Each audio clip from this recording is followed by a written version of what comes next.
to promote and advocate for the use of ADR across the world.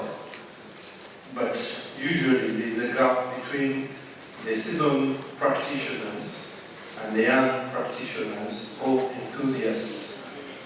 So to bridge that gap, the ICC saw it fit to set up the ICC YAAF, of which I'm a representative for Africa, and this is my last term of office.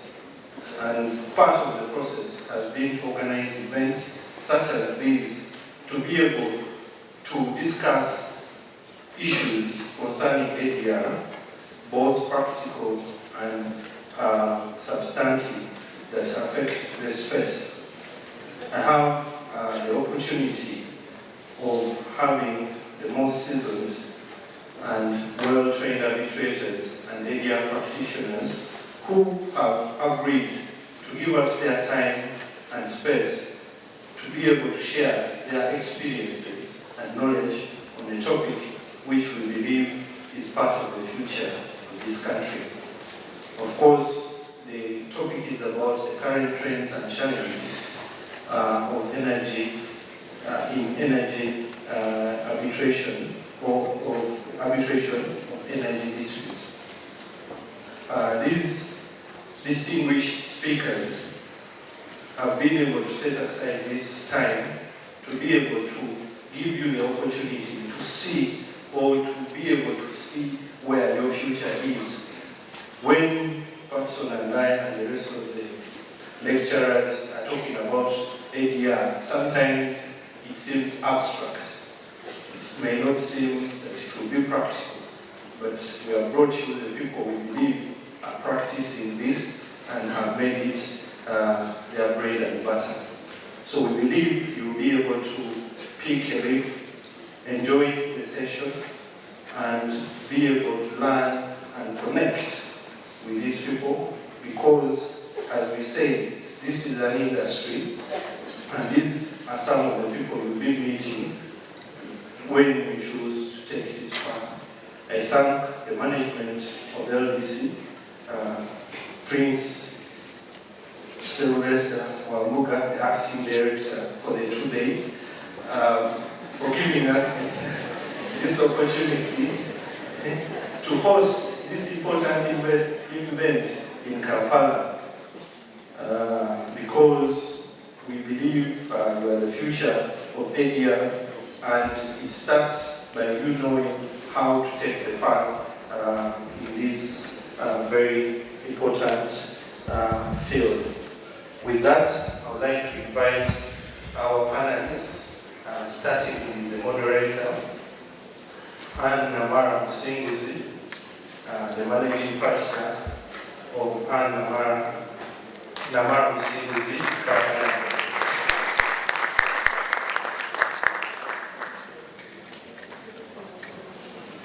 Next is Mr. David Kalwa, a household name in the field of ADR and construction. I think his face will be more often here. He was previously a lecturer at the Law Development Center until he found a fatter bull to roast. So, Mr. David Kalwa, you're welcome. Next is Dr. Susan Nakanwaji. Dr. Susan Nakanwaji is a lecturer at Nkumba University. Though she looks young, we were in the same class. But now she's doctor and I'm not. Yeah, welcome, doctor. Next is Mr. Dennis Kakembo. Some of you may mistake him for one of the people who work at the TV stations, because he's always discussing topical issues in tax, energy, commerce, and all those spaces. So, Mr. Dennis Kakembo, as always, we welcome you to share the knowledge and experience in these matters for young practitioners. Finally, but not least, we have Mariam Nanza Iga. She's Miss ESG. Anything to do with ESG. She's the expert. She will discuss that topic in detail, and you'll be able to understand it and how it relates to energy disputes across Africa. So with that, one of the panelists, or one of the most important people is yet to arrive. We will introduce her when she does. So with that, I would like to call or to welcome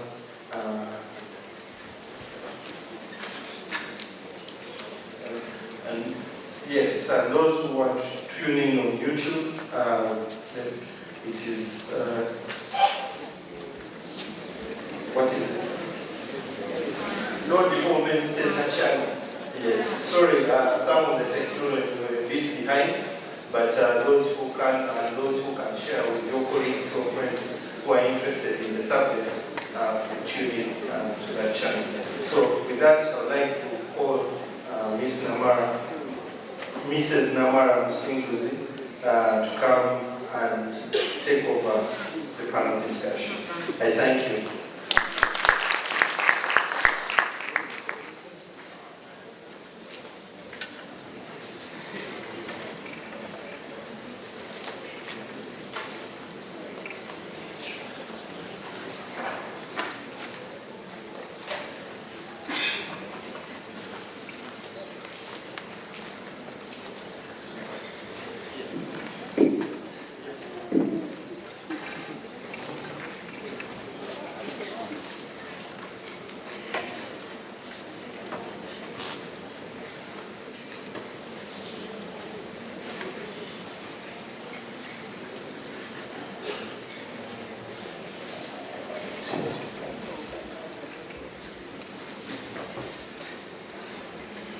Good afternoon.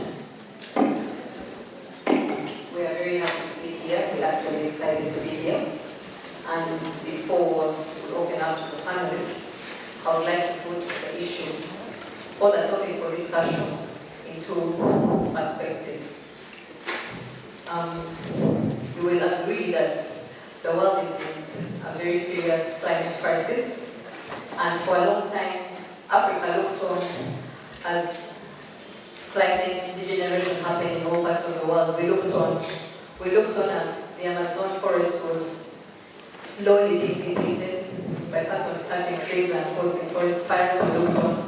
We looked on as the Antarctica, the glaciers in the Antarctica were melting. We looked on as floods were devastating the rest of the world, and we looked on and continued to do exactly what they were doing that led them to such a crisis. But for the past 5 or so years, we have seen the same problems come to Africa. We have seen hurricanes, we've seen floods, we've seen droughts, we've seen so many things happening that we thought were part of the Western world. Bringing it home, the weather these days is very decisive. We're not sure whether it's going to rain. One day is a ball of sunshine, the next day is a hailstorm. I can see many of you are really feeling the heat. And we can no longer look on anymore. Time to take action is now. Time to take charge of our climate and of our natural environment is now. And inevitably, as we make the change, the disputes that are going to arise, disputes that are transitional, disputes coming from transiting from fossil fuels to renewable energy. And what is our place as practitioners? What is our role as practitioners in resolving these disputes? Joining me to unpack this very exciting topic, this very distinguished and very seasoned panelists in the area of environment and ESG, and in the area of alternative dispute resolution. Before you understand the alternative dispute resolution, you must understand what will cause a dispute. You must have knowledge in what is going to cause a dispute. You must have knowledge in how you can preserve the environment. That is the starting point, and that is going to be our starting point this evening. So we're going to have very many questions, ranging from what energy is about, what ESG is all about, how to resolve disputes using ADR, whether the mechanisms of resolving disputes that are currently not, what are we supposed to do? So as Albert said, please feel free to be part of this discussion. Feel free to ask questions and feel free to join us on this journey as we unpack energy space. Thank you. So my first question today is to Dr. Susan. Dr. Susan, there's been a lot of talk about energy transition. We know that we're very comfortable with our fossil fuels. We've used them for generations. We use them to cook, we use them to move our cars, we use them for electricity, we use them for very many purposes. And now we have the Paris Agreement telling us that as signatories to that agreement, we need to take some decisions as signatories to that agreement to move from the fossil fuels to the renewable energy. But some of us may not have an idea what energy transition is all about. So please help us unpack it. Thank you very much. Good afternoon. I'm happy to be the first presenter because it means I can speak whatever I want to speak. So what's the energy transition? Energy and then transition. It means we have a system of energy in place and then we are moving away from that system. It is basically a shift in the existing energy systems. Is it the first we are having? I would say no. We've had transitions happening throughout the course of humankind or mankind. If you remember correctly from our earlier studies in history or social studies, we learned about the Stone Age era. So we moved from the Stone Age introducing firewood, and then the West discovered the magic in oil and gas, in coal products, and how they could fuel the industrial revolution. Unfortunately, at that time, there was no precaution taken to mitigate the potential impacts of using the fossil fuels at that time. And that's where we are today. And that's why the moderator has spoken about the Paris Agreement and its commitments. Today we are all mandated to make a contribution in mitigating climate change, in limiting our emissions. Even a country like Uganda, where we believe our contribution is very minimal, we still have to play our part because this is a global village. We cannot hide our heads in the sand. So today the transition is basically about moving away from oil, gas, coal into better or cleaner energy sources. For example, solar energy, wind energy. There are so many now technologies coming up. Hydrogen, they're talking about nuclear fusion technologies. So there are quite a lot of technologies coming up, and that's where the world is moving. In Uganda, we have committed to join the path. We have the Energy Transition Plan, or the Energy Transition Pathway for Uganda. So Uganda is also part of this movement. But what exactly does energy transition mean for a person in a village, or for a person here in Uganda? Yes, we know about the abstract. We are moving away from fossil fuels to cleaner energy sources. When we are seated there, one of my colleagues said, my grandmother in the village prefers using her firewood. So what did we say? Are we going to force that person to skip 10 years from now? Or to then tell her, please stop using whatever you're using, you're going to have electricity installed for you. Do we have the mechanisms as Africa? So we are telling a population of 600 million people who don't have access to even the basic electricity, and we are telling them to transition.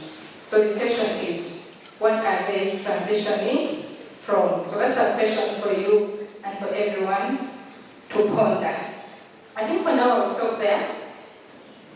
Thank you, Dr. Susan. And I want to take it up from there. You said fossil fuels are bad. Our grandparents don't understand what you're saying. But even the modern person will not understand how fossil fuel is bad. We use gas to cook, we use fuel in our cars. So what do you mean that fossil fuel is bad? And then also, you hinted on it, but I need you to provide further particulars. When you say that that we are transitioning, what exactly do you mean? People in Uganda, Africa at large, have very many problems, and honestly, renewable energy is not one of their problems. They are wondering where the next meal is going to come from. They are wondering where the next rent is going to come from. How do you sell to them this whole thing called energy transition, bearing in mind their current needs? Thank you very much. A very pertinent and interesting question in the modern times. So when I say, what does the transition mean for Africa? What are the needs of Africa? How do we perceive the energy transition? Or this movement from fossil fuels to what we presume are cleaner energy sources? What exactly are we looking at here? And sometimes I sit and wonder if we are on the right trajectory, or if we can have everyone on board. But the answer is yes, we all need to come on board. What matters is knowing exactly, is forging a path for our transition as Africa. Not copy-pasting a path which has been taken, for example, by the EU, or one which has been taken by the US, or one which has been taken by China. We have our unique experiences, our unique needs as Africans. And that's how we need to draw the inspiration from in designing or in charting a pathway for the transition in Africa. Today we're talking about the just energy transition. And that's my question. What is just for Africa? If we wake up and say today, let us get rid of all the petrol or diesel-powered cars, fueled cars in Uganda, and we give it a maximum of, let's say, 2 years. What would it mean? It would mean we need policies in place to ensure that we actually adhere to that. Resources and finances. We have the means, we have the money, we have the technology, we have the manpower for that. But then, most importantly, we have the infrastructure in place. If about 70% of the population does not have access to electricity, and you're telling us to drive electric cars, where is the infrastructure for powering these cars? So we need to be very specific in what we have. So what is our role in the transition as Africa, as Uganda? Or how do we position ourselves to benefit from the transition happening globally? These are pathways we shall discuss later on. But in brief, Africa as a continent is well endowed with all these natural resources: wind, the sun, hydro, electricity. We have so much going on in Kenya, in Namibia, in Egypt, in Morocco. We have all these resources happening for, we have all these resources in abundance. But then something which I've not had coming out so much, even from here, is the issue of the critical minerals. Because today you cannot talk about energy transition anywhere, and we don't talk about the critical minerals. What are critical minerals? These are the minerals which are powering the transition. For example, copper, cobalt, lithium, nickel, and so on. And Africa has an abundance of these resources. So how do we make sure that in the transition, Africa's minerals are going to play a part in meeting some of our most pressing issues? Poverty eradication, infrastructure development, skilling, and so on. So how do we position ourselves to benefit from the transition? Let us create a unique path for Africa as a continent. Thank you, Dr. Susan. You say that there are so many climate-related events, and I also hinted on that. And now this question goes to Dennis. Help us understand how frequent are the climate-related events in Africa, and how urgent is it for us to transition? Thank you so much, Anne. Thank you so much, Dr. Nakamaji, for that opening remark you've given about energy transition. As I delve into the question that Anne has answered, and then also recalling what Dr. Nakwana has talked about in terms of us having a just and realistic energy transition, I would like to first and foremost put in context what Uganda's energy landscape looks like. And after I have shed light on that, we will probably start to understand why Doctor has been emphasizing that we need to forge a pathway that is realistic, that is relevant for us. Globally, the leading cause of greenhouse gas emissions is energy use fueled by consumption of fossil fuels globally. When you look at US, a lot of their electricity is either generated by the use of coal or natural gas. It's the same with China. When you look at Uganda, the situation is quite different. The greatest contributor of greenhouse gas emissions here is not consumption of fossil fuels. It is actually biomass, the charcoal that you use. 90% of our energy needs in Uganda are made by charcoal. And because charcoal is the primary means by which we have energy to cook, it means that we cut down forests, we destroy vegetation, which many times is a carbon sink in many countries. Carbon sinking means that vegetation actually sucks out the carbon dioxide from the atmosphere. So which would mean that the Western world needs to give us the opportunity to have a transition that is realistic to our circumstances. The biggest challenge we are having in Uganda is energy poverty. If you have 90% of the population using charcoal, even the most affluent places, if you go to Kololo, if you go to Nakasero, people are using charcoal to cook. It's only 2% of the population that uses charcoal, rather, that uses electricity to cook. And if it's only 2% of the population uses electricity to cook, even for our lighting needs, I think less than 25% of the population has access to electricity. Which would mean that for an energy transition to be realistic, for an energy transition to make sense to Ugandans, we must address the issue of electricity. How are you going to address the issue of electricity? You need resources.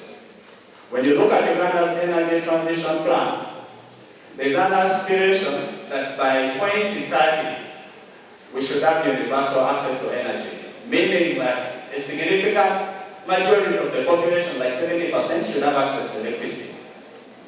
But how are you going to do that? You need to have money.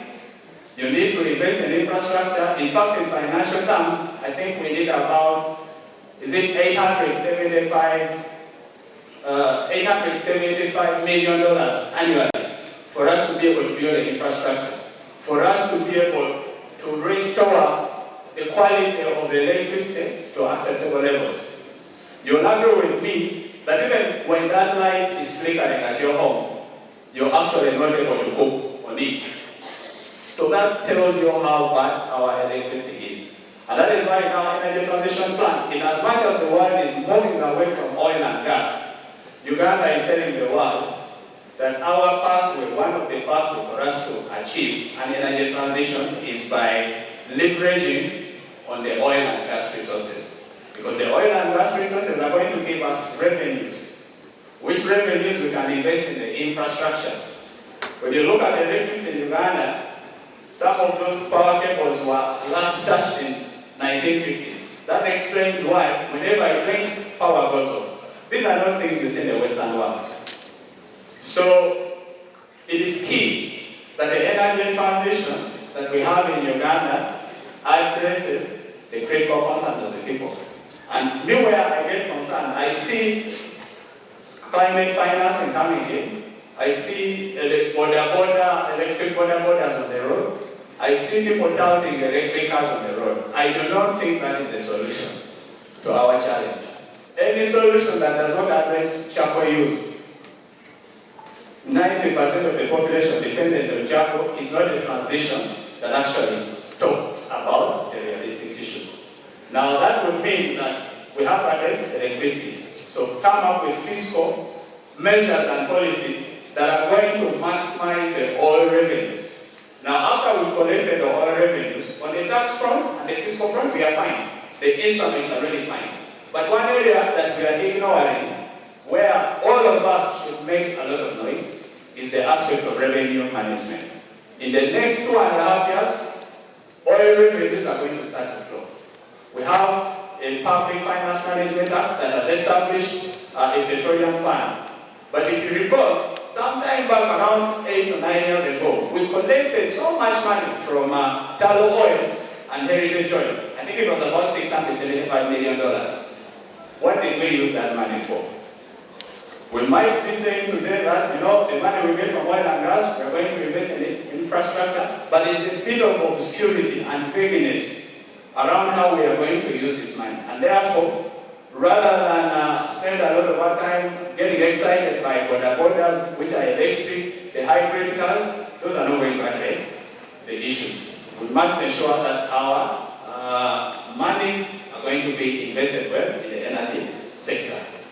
Then, if we invest that money in electricity, the government can spend on public infrastructure, but you also need a partnership of the private sector.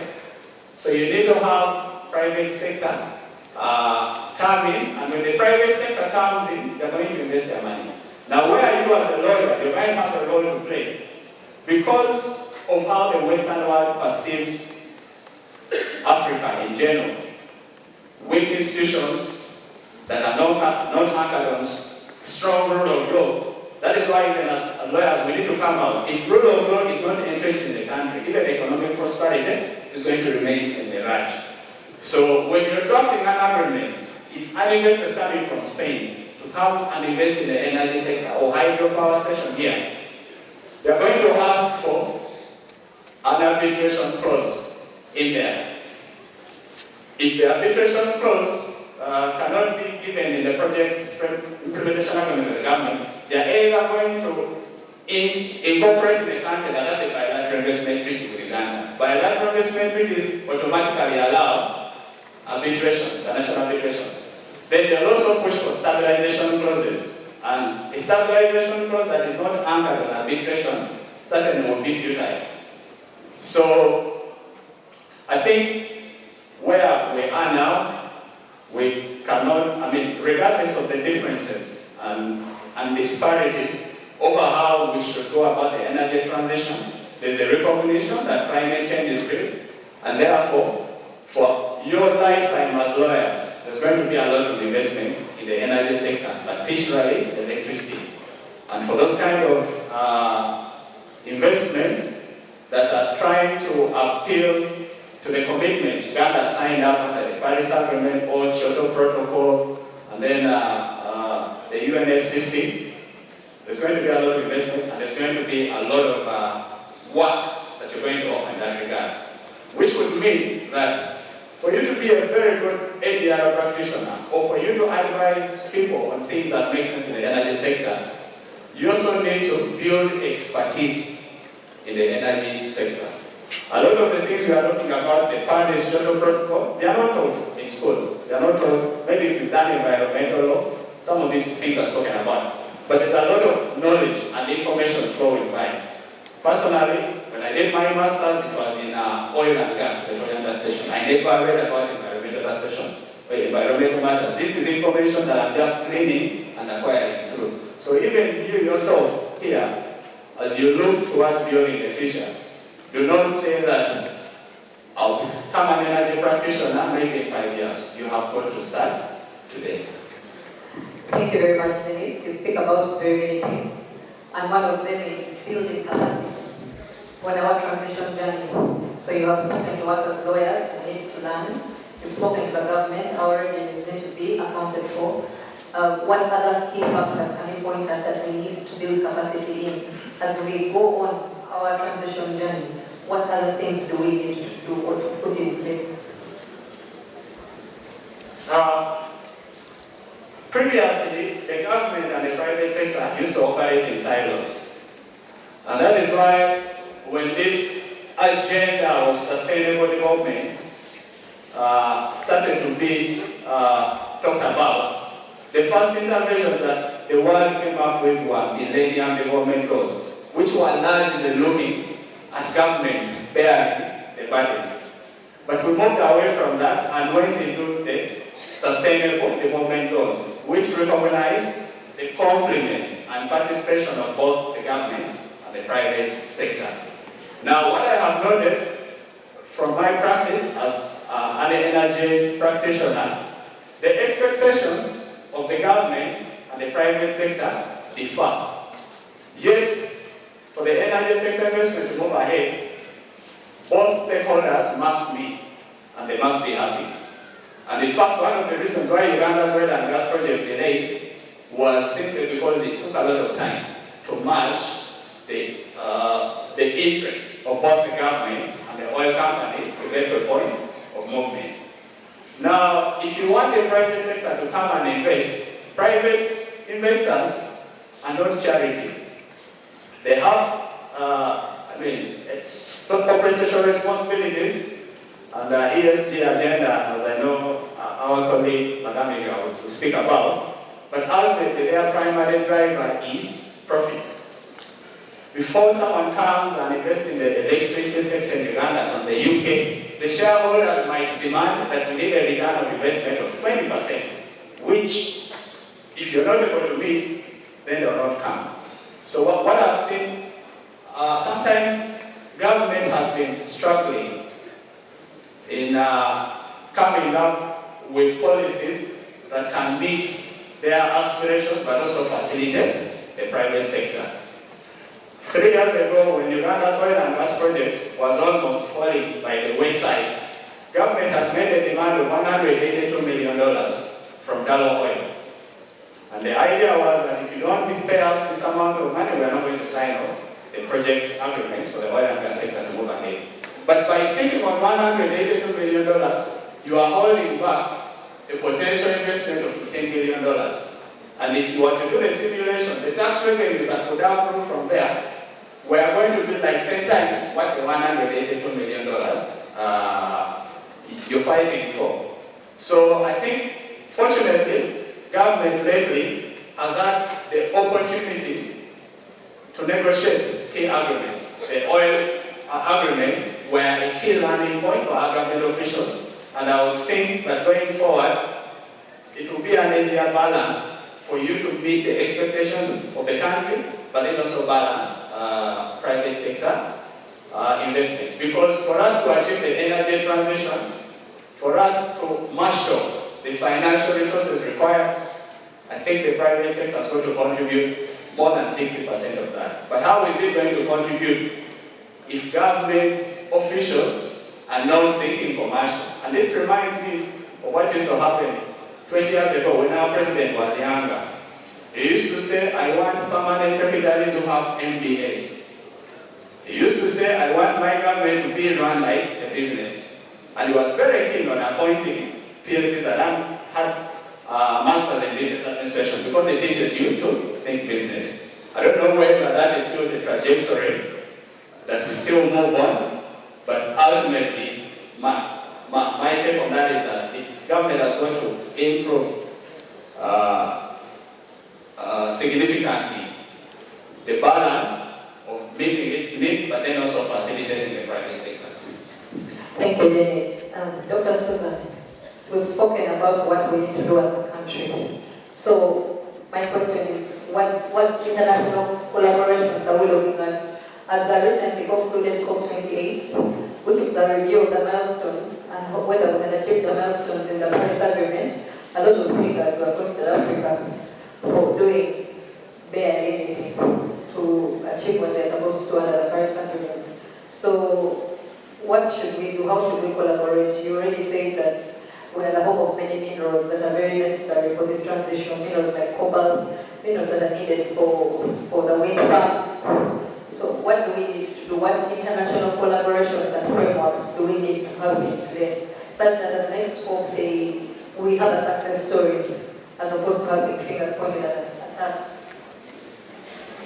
Thank you very much. I wouldn't want to limit it only to international collaborations, but what we need to do as Africa, how do we get there, or how do we facilitate the transition to cleaner energy? I'll begin out by saying our legal frameworks should reflect the same, because you cannot have a government which is not willing to facilitate the transition and then the masses take lead. It should be the other way around. So once we have the proper elements or proper frameworks at the top from the governance level, then the transition will be a bit smoother for Africa. And what should they put in those governance frameworks? Or what should the focus be in the transition? Issue of leveraging technology. We need technological developments and inputs. If as Uganda, as Africa, we don't have this, there are so many international development partners or communities or entities we can approach or we can benchmark on to deliver some of their technologies. Our case in point is the Road and Belt Initiative by China. You realize a lot of our infrastructure today is being financed by China through the Road and Belt Initiative. A lot of developments in the mineral sector, in the energy sector on the African continent are being facilitated by global participants because we don't have the technological capacity today or even the financial resources. So issues of financing are still at the forefront. So we need to know where are we getting the finances. We talk of climate financing. Where are we channeling that finance? So there are so many avenues of financing this, of channeling the finance. Issues of disaster management, issues of mitigation, but can we save a portion of that for clean energy technologies, for clean energy infrastructure, or for skilling some of our population? Then we need now to know where are our strengths as an African continent.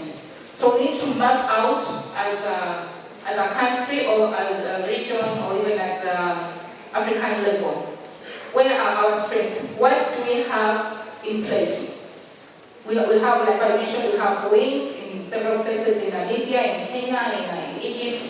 We have abundant sand, we have abundant water resources. We look at the Great Renaissance Dam constructed by Ethiopia.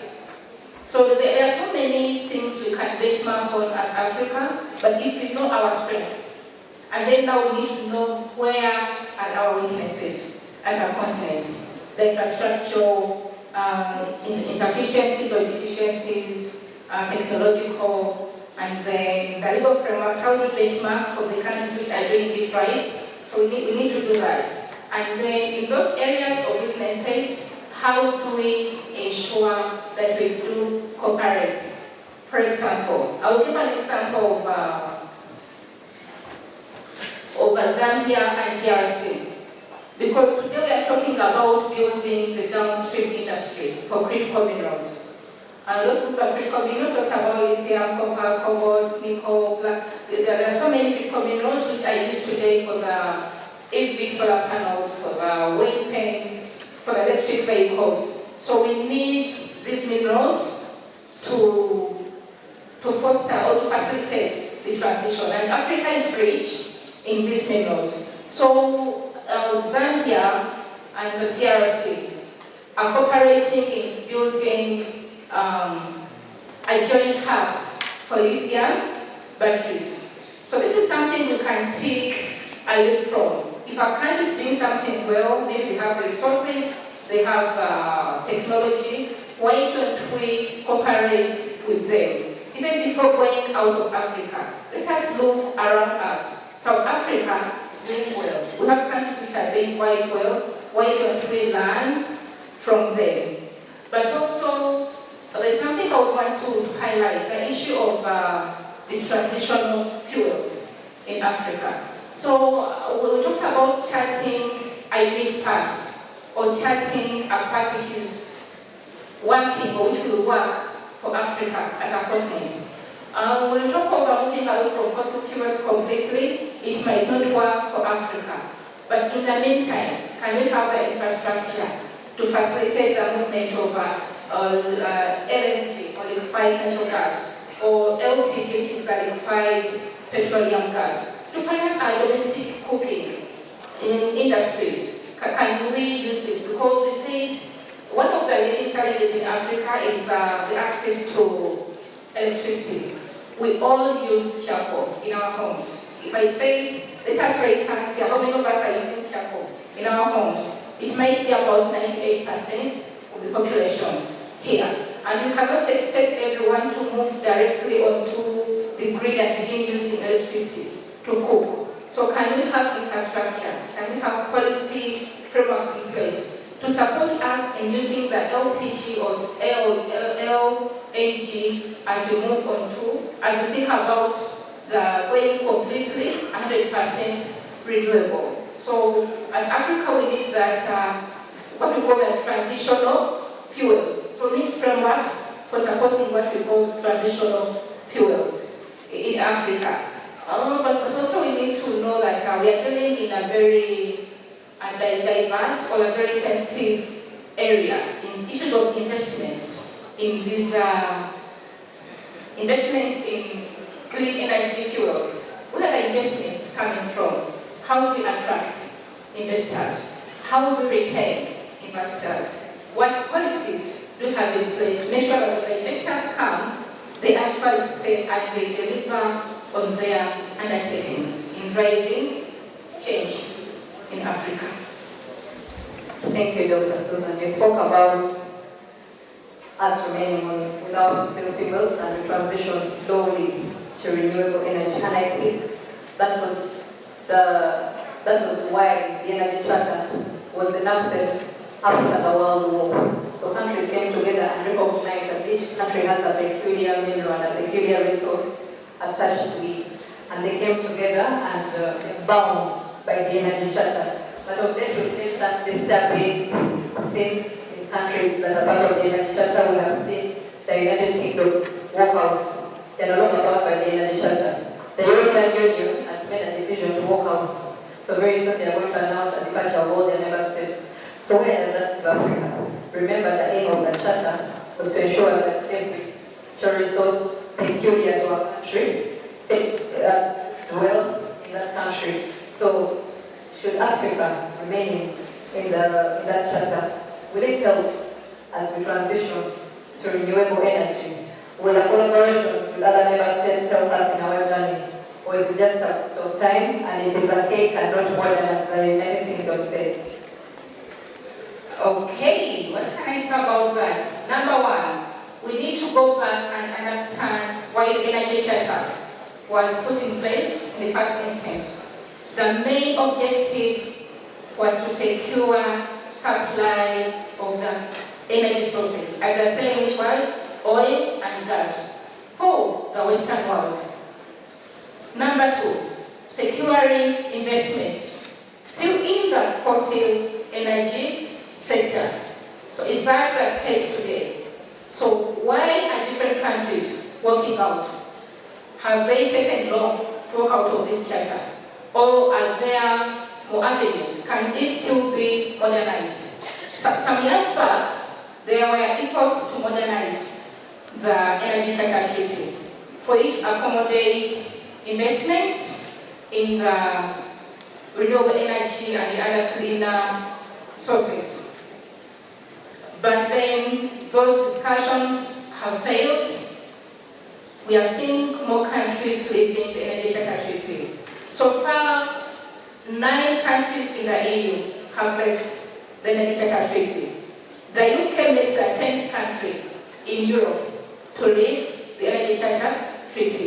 African countries are mainly observers. They're not members, remember. They have an observatory and an observing role in the Charter. Does it serve our purposes today? I would pose the same question to everyone in the room here. So let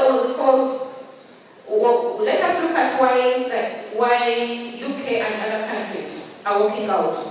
Number one, they believe the charter is outdated because if a country wants to impose greener mechanisms or it wants to terminate some of imposing stringent environmental considerations on some of these investors or big investing corporations, they are running under the framework of the charter, energy charter, to get redress and to block countries' movement to cleaner energy sources. That's why countries are leaving the treaty, because they believe it is hindering their greening processes. It's hindering their greening aspirations. So, Africa, can we have an alternative means for dispute resolution, for example? Because why investors are going under the ECT is because of investor confidence in the dispute resolution. And like Council then said, if you're going to have investors coming in, then issues of arbitration must be incorporated in your agreements or in your contracts. Issues of stabilization, the stabilization clauses, they have to be embedded in your contracts. To what extent that is still up for debate? Because a lot of countries have been victims of being held back by stabilization clauses which are telling them for a period of 20, 30 years, you cannot change any provision within this law. But then countries are becoming more environmentally cautious. They are realizing, oh, I think we made a mistake 10 years back, and we need to include green aspects in all investments. And then the investor is saying, look here, madam, you promised me within 20 years there will be no change to my contract. And the ECT is interesting because it says there should be sustainability, but only to the extent that it doesn't affect the profit margin or doesn't increase the expenses of the investors. So if Africa wants to get out of the ECT, then we should be able to develop alternative means, something akin to the ECT, but cognizant of our needs as Africa, both for the fossil fuels, but also for the clean fuels. Thank you. Thank you, Susan. You've spoken about countries that have walked out of the energy charter because it is not serving their purpose of transitioning to renewable energy. We have, as Africa and the whole world, we have been placed the demand to reduce our emissions to 1.5 degrees centigrade, and Africa now is at about 3%. So my question to you, Nanza, is on those countries that have walked out, are they actually living by what they are preaching? Are they actually living by what they are practicing? Do they have the moral authority to walk out of the charter because it's not serving their needs of transition? Thank you very much, Anne. Good evening. Audience, physical and online. I've never been more excited about a panel than one in a legal setting where I'm the only non-lawyer. So I will bring down the technical to a basic understanding, first and foremost, of the matters we're discussing. ESG, I have literally been watching my talk for about 40 minutes now into the very high-level discussion in a law development center setting. We have not spoken. I think the first legal word was charter that Anne said about 5 minutes ago. I'm like, oh my God, this is really happening. Guess what? ESG, climate change, the way it is stated sarcastically, the SDG, Agenda 2030, leaving no one behind.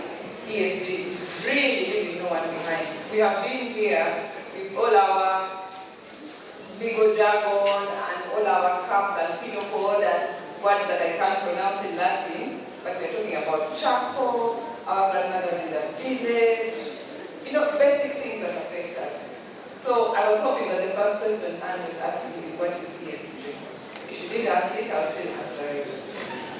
Nanza, Yes, before I go into the chat, I think you should first answer the other question. Of countries living. Okay, thank you. Take the more authority to read the charter. Yes. I think they divide their bridge. Okay. Why the countries are living the charter is because this ESG thing is real. And I start from the basic background because ESG refers to the environmental, meaning the business environment, the physical environment, which has been spoken of for so long, the social sustainability issues, and the governance. When we talk about countries living charter, obviously we are referring to the G in the ESG, which means that governance, policy, regulatory frameworks have either not been lived up to or have been rendered obsolete or non-practical to the real issues that we are facing as global citizens. So what that means that every country is starting to look at its unique circumstances and deciding what is most important for them, because these issues are no longer a luxury, it's a matter of life and death. When Europe talks about natural gas, one minute being bad for the environment, and the next minute they are approving it as preferable energy, it's not because they are changing goalposts, but because the realities are real in their economy, in their livelihood, and in their day-to-day living. As many speakers have spoken before me, the issue of energy and energy transition for many countries, Uganda inclusive and Africa as a continent, means the difference between livelihood, which is national security. So I should confidently say that energy security has become national security to some degree.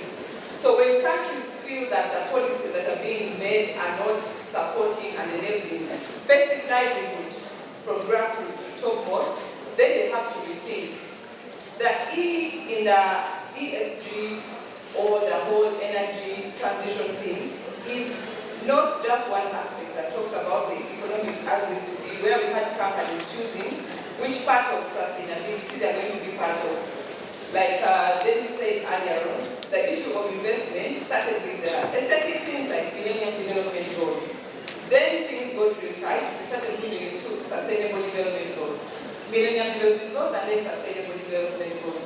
What that meant, that governments were being counted on to make these policies and implement them to the extent that would affect everyday life and translate into socio-economic development.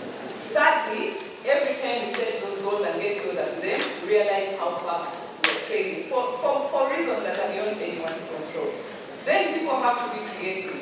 Then he's also mentioned something about investment, where now government started looking at the private sector, where we have the public-private partnerships coming into play. Again, the investors in this kind of financing have priorities. But also, most importantly, when they are financing these, they need to have environments in these very governments where it makes sense. It would interest this audience to know that much as we think these initiatives are expensive and there's no money, there's been finance that already been put aside. So the challenge now is how to make sure that this fund reaches the intended users to make it possible for the initiatives to reach. So to the question of the country's living, it's about prioritizing what's important to them as a country. If the business community, which is the biggest contributor to this funding, is looking for viable projects, bankable projects, because it comes down to money and the interest. If it's the private sector, it's about profits. If it's about government, it's about public service delivery. If the private sector assesses risk, especially for Africa, as perceived risk or real, then they will think twice about where they put their money. So the countries that are living that charter are not living willingly. It's simply because they have not found it relevant to their everyday needs as a country while the crisis is real. To conclude on the issue of living and maybe regrouping, we use South Africa in the African context, which is having the greatest energy challenges at the moment. As Dr. Susan mentioned in detail about the energy transition and the justice, all that looks very good on paper. But for the case of South Africa today, they are experiencing load shedding of up to 6 hours every day, where the whole country has a blackout. South Africa as a country and South Africa as a region, Southern Africa, where we have the Botswana, Ethiopia, and neighboring countries, Namibia and all, are all depending on competition for power. So if South Africa has a choice to make today, they would love to be part of the discussion with the energy charter. But the reality on the ground is for them is livelihood. So at this moment, they would rather have emergency energy measures in their mix than subscribe to a charter that is advocating for a 10-year plan that excludes their livelihood today. So it's a cutthroat situation, in my opinion, that is forcing governments to rethink their commitments to this type of that. Thank you very much. Thank you, Nansa. Indeed, your blood will be CSG. Dennis, you have a different view from Nansa. Nansa says they are living for their own food. The energy charter is now obsolete. But the question still stands. Are the countries that are living up to their bidding, are they doing what they are saying they are doing? I think NASA's explanation has been spot on. It's all about meeting your energy needs. And energy security is a key aspiration of every country. Every country talks about energy security, how they mix, diversify, and make sure you have access to control. And in fact, what is interesting, when the world came up with the Kyoto Protocol, the Kyoto Protocol was doing very well, and US pulled out. The reason why US pulled out, they say, the Kyoto Protocol is penalizing us. Yet countries like China, India, and Brazil, who are industrializing very fast, do not have any commitment to contribute in terms of emission decrease. So they pulled out. They pulled out because Congress was concerned that if they did not pull out, their economy was going to be affected. When you look at the Paris Agreement, because America is it's the world leader, it is the headquarters. America takes the lead in so many ways. But you would be surprised that there is a divide between the Democrats and the Republicans over whether America should be part of the Paris Accords, which is the agreement that is leading us, that is guiding us to reduce world temps and emissions. When Trump became president, he pulled out of the Paris Agreement that President Barack Obama signed. And Biden, when he was campaigning, he said that was my number one priority is for me to sign up again to the Paris Agreement. In fact, there's what you call, usually for many countries, these agreements are ratified by Parliament. And I think even America has that option. But because the issue of energy transition is so controversial around how it affects their economic sustainability, it's now ascended by way of they call it executive treaty. The president can have powers. But what that means that whoever president comes in office, he can easily undo it.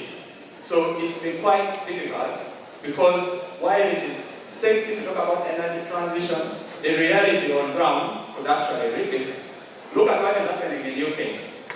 By 2019, the UK Export Credit Agency was looking at financing a lot of the investments in Uganda's oil and gas sector. And there were so many UK companies which came in.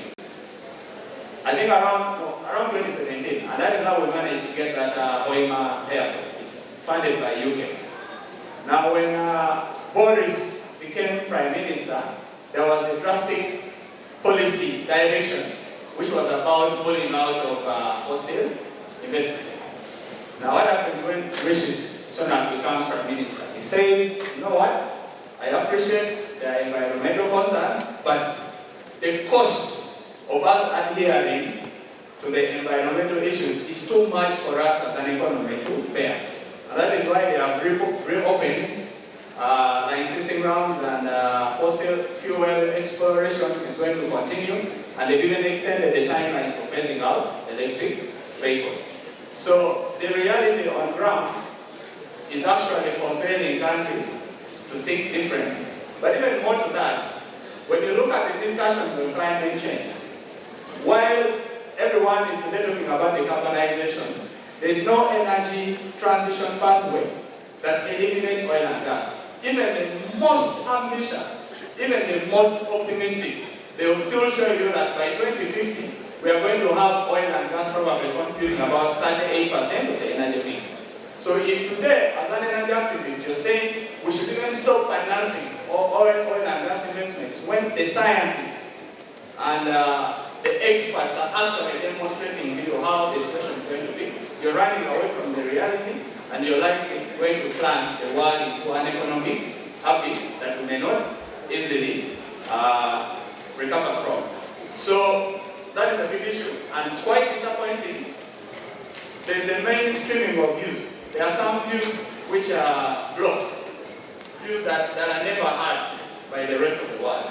There are this energy transition debate, there are so many scholars. There's a guy called Professor Dr. Parker Smith. He's one of the world's leading energy transition experts. When you listen to his views about energy transition, he tells you that he has never seen a transition that happens in 2 decades. He tells you that what you're saying that we're going to go away from fossils to renewable energy in 2 decades is impossible. It's a generation. It's going to take you 100 years. And it demonstrates it so well that even when the world moved away from coal was never replaced. It is still used up today. So even as we try to move away from fossil fuels, we are not going to, like based on history, you're not going to eliminate, you're only going to complement and supplement.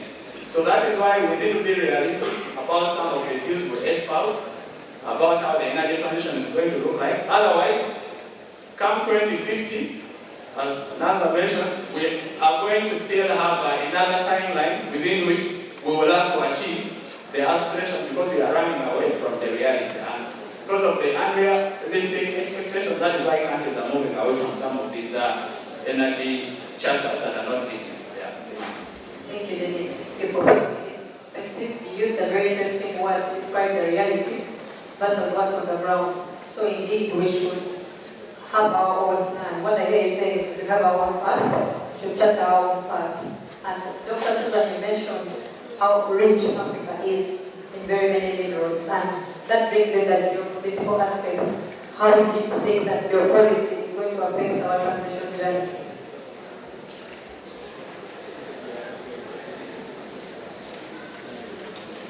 Thank you. When we started out, I said the world is a global village. We are living in a global village. So what happens in Russia and Ukraine has a bearing on what happens in Uganda. Let's take a simple example of during the first 3-4 months of the Russia-Ukraine conflict. What happened to the rest of Europe? They began crying because their energy sources were cut off. For the first time, people had to ration their energy for heating in their houses. They experienced cold winters because the gas from Russia, from Ukraine, could no longer reach their homes. What did they do? What did Europe do? If you remember correctly, there was a panic and there was a rush. Countries like Germany, which had eliminated the use of coal at that time, those who are saying, nuclear is not good for us, they went back on their promises and they reopened coal fields to supply energy for their people. They went back and opened the North Sea and gave out licenses in the North Sea of the North Sea and gave out licenses for petroleum extraction. So when one event or instance happens in any one country, we shall definitely be affected. So when the EU or when UK or the US are saying we need cleaner energy sources in their own countries, what are they going to do? They are going to rush to Africa to secure some of these resources. When they are saying we need solar EV batteries under their energy transition plans, they need solar EV panels, they need wind pens, they need electric vehicles, so they need batteries. What are they going to do? They are going to rush to countries in Africa. They are going to rush to countries in South America to secure these minerals. And that comes with implications on the investments. First of all, it comes with implications on the social aspects, like my sister here was saying. Consequences for the environment. So there are so many geopolitical situations and currencies which we are going to see in the meantime. So,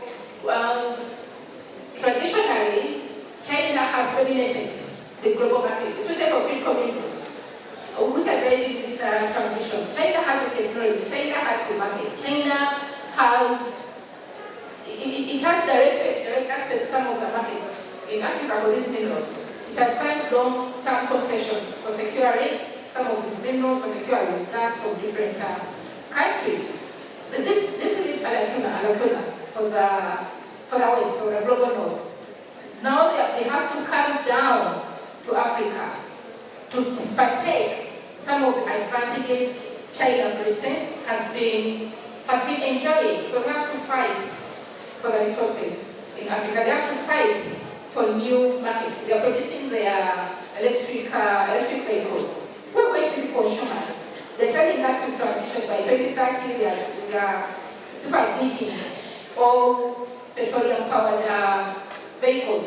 So that's where Africa comes into place. How do we position ourselves benefit when two elephants are fighting? The grass suffers. We don't want to suffer this fight. We want to be at the forefront of this transition, using our resources. The abundant solar, abundant minerals. We need to be at the forefront. And what do we need to do today? So Africa has a chance to engage with the West, with China, and just be in the middle of it. So we stand to benefit from all the political aspects happening around us. Thank you, Dr. Susan, for putting that in perspective.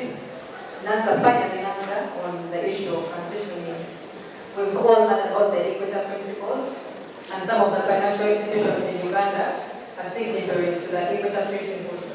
Do you think that they are still yet for assessing and managing our performance on ESG? Thank you very much, Anne, for that question.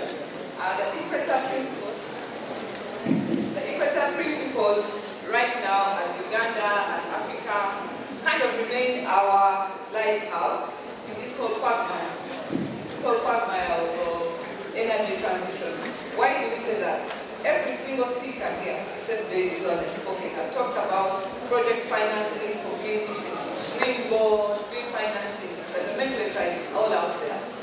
But the principles help us from an ESG perspective to analyze, assess, and mitigate all economic, social, and governance issues in our projects going forward. Yes, they are there. The only challenge then is they are still voluntary.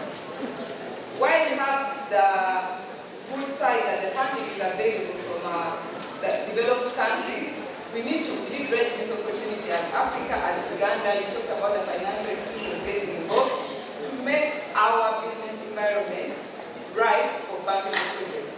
What does that mean specifically? To bridge that gap where the money is coming from, so that they can see us, because we are seen as a density area, as a risky business environment, especially for green projects. Most so because of the S in the ESG, the social barriers, the land tenure system, the gender issues, the governance issues, corruption, to mention but a few. So our work right now is to leverage these principles, even though they are voluntary, to incorporate them in our agreements, to make sure that they are enforceable, at least for us as a nation. What that will take is the good news is Uganda has been like a lab for ESG projects. We have very good and well-tested models which can front with financiers to make it run. From the legal perspective, what that means is we have to be at the forefront. Luckily for us, like our doctor said, we are not yet bound by many charters and treaties where most developed countries are trying to benefit from. We have a blanket as far as policy and legal framework is concerned. We, especially as practitioners in the legal field, students, management and other practitioners elsewhere have a role to play in participating to make guidelines and legal framework that allows us to make these principles, these very important principles, impossible, so that not just voluntary, while watching out for our own interests. It is easier to start from a blank canvas than trying to exit already entered into agreements that have consequences. So the good news to Africa is our legal framework is still blank. We can paint it the way we want, knowing our unique needs, learning and taking lessons from other countries that have gone ahead of us and securing our future in a way that is meaningful to us. That's what I would say about the principles. Thank you very much, Samantha. Now, back to what concerns us the most as lawyers. Dennis, we have spoken so much about transition. Now we need to know what are the districts that are going to come along the way of transitioning. What are the most common energy districts that we're facing in Africa? And when you look at districts arising from renewable energy, use of renewable energy, how different are they, or how can it resolve compared to districts concerning fossil fuel? For example, a fossil fuel dispute, someone stole my truck while I was transporting it, but then a renewable energy dispute will differ. Someone is trespassing on my land to build a wind farm. So what are the most common energy disputes and which are easier to resolve? The ones over renewable energy or the ones relating to fossil fuel?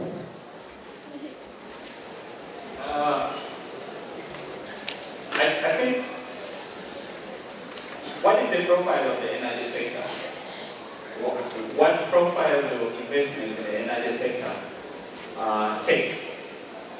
Of course, oil and gas, if you're investing in oil and gas, you're going to spend a lot more. It's a lot more capital invested, even compared to mining, but there are similarities with oil and gas mining, or even broader energy, electricity, because they are all capital intensive investments that are required.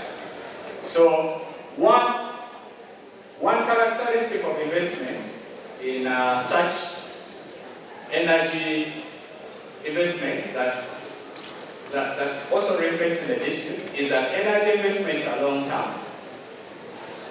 From the time you conceive a project to the time of negotiating the project agreement, to the time of closing financing, to the time of undertaking the actual construction, commissioning, and even your recouping your investment, it's long term.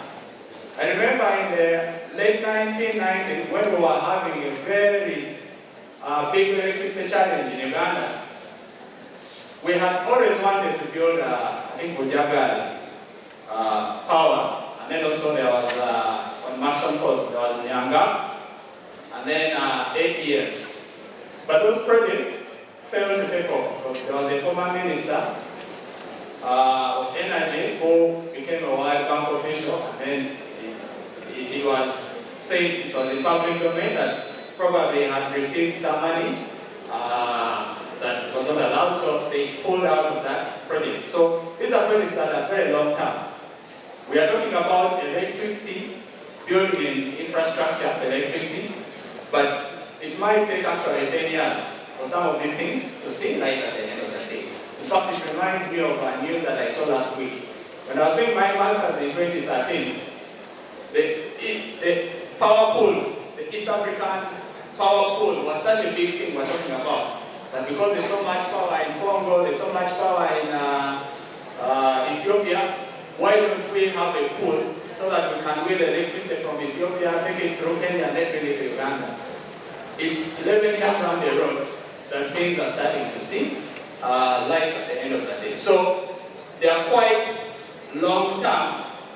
And then you spend a lot of money, and then also you have to invest a lot of the money before a project commences. It is not like a factory where you could say, I will scale up the investment. And let me first invest $10 million, and as time goes on, as I earn some little money, I can keep scaling up.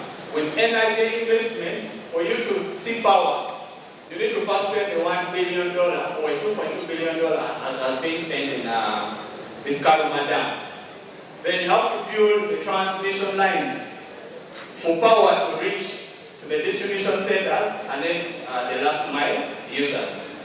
So the disputes which usually arise because the agreements are between government and the private investors. It's usually government, private sector disputes. And the biggest contributor of disputes so far, as we've seen for energy projects, especially oil and gas, has been tax. In fact, I know there are a lot of disputes that are bubbling, and I know as soon as this oil project is commissioned, because government, because of the challenges around financing, government is a big shy to go very high for the oil companies. But as soon as all the money has been sunk in, you're going to see government digging properly. So tax is a key dispute. Another dispute I've seen in the power sector is what we call deemed energy. You're going to sign the power purchase agreement with the government. A power purchase agreement essentially permits, they call it take or pay. Once I produce, whether you take my power or not, you're supposed to pay for that power. Now there are delays in building the infrastructure, so you find that the power station is, the dam is completed, but there's a delay in terms of government building the power lines to evacuate the power. Now in that instance, I've seen disputes where investors have been asking for deemed energy. They are saying, we completed this dam, we've been producing our power, and then you're not paying us. Or you're supposed to pay us. The reason why this power is not reaching out to the market is not because you've not made your commitment around building power lines.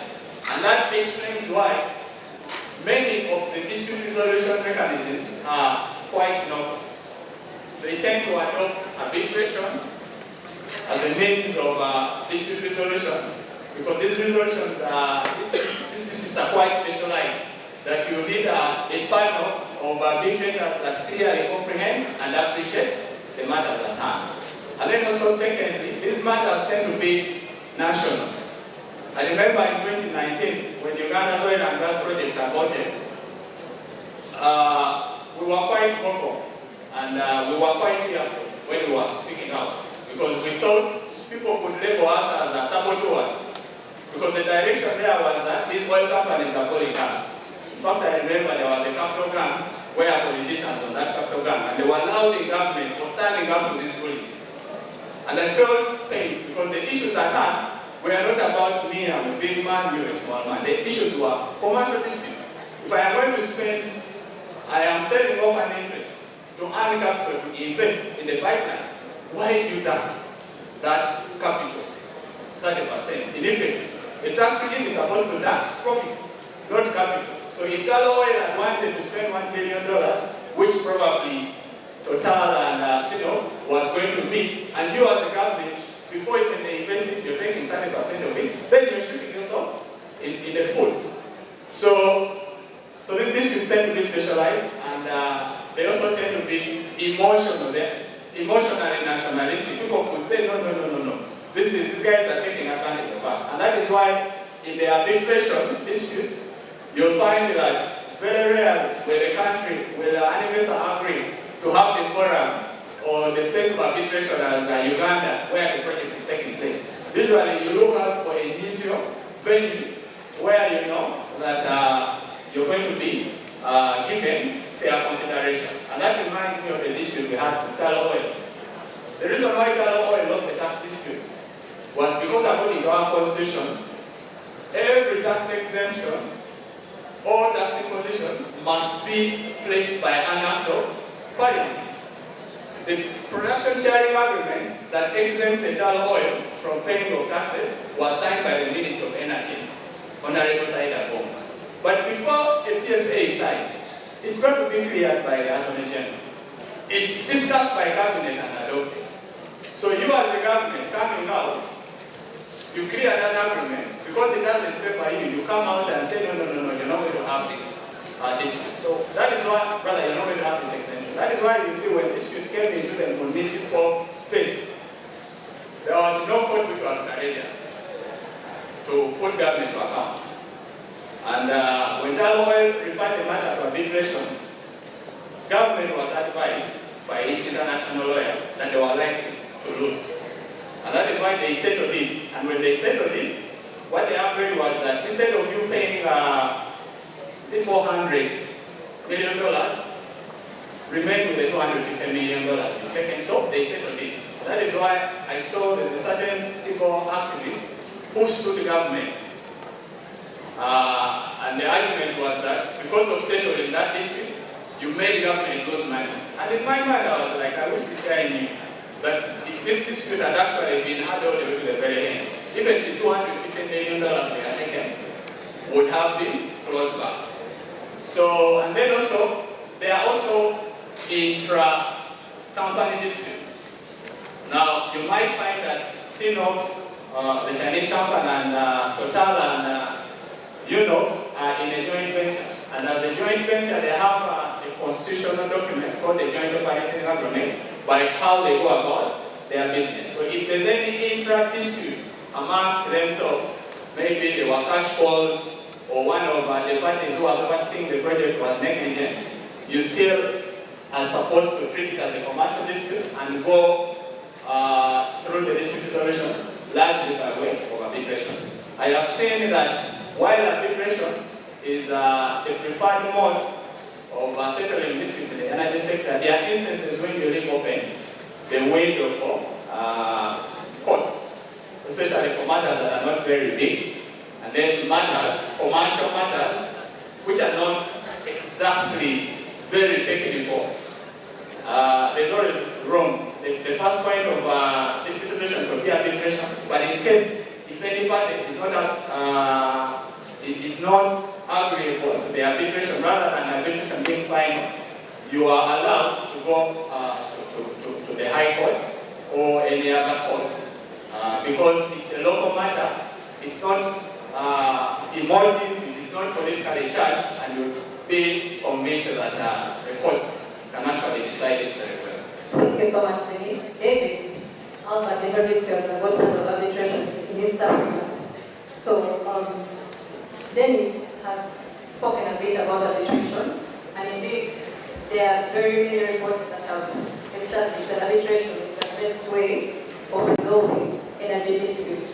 Do you agree that arbitration is the best way and most effective way of resolving energy disputes? Do we have other alternative dispute resolution mechanisms that we can consider, like negotiation, like dispute avoidance, or do we stick to arbitration? What are the advantages, what are the disadvantages of using arbitration as a preferred way of resolving disputes? And how final is arbitration? When you provide for arbitration in a contract, do you have the leeway to go to court? Or it is arbitration and arbitration alone? You have asked about 6 questions. Over to you, David. Well, thank you. Good evening. Good evening.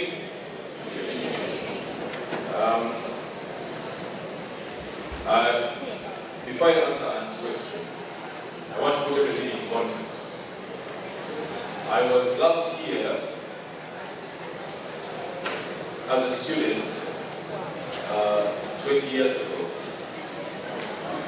and this auditorium was not there. That time was studying everything. It was very rare to find lawyers that specialize. Today we've been able to see energy experts, ESG experts.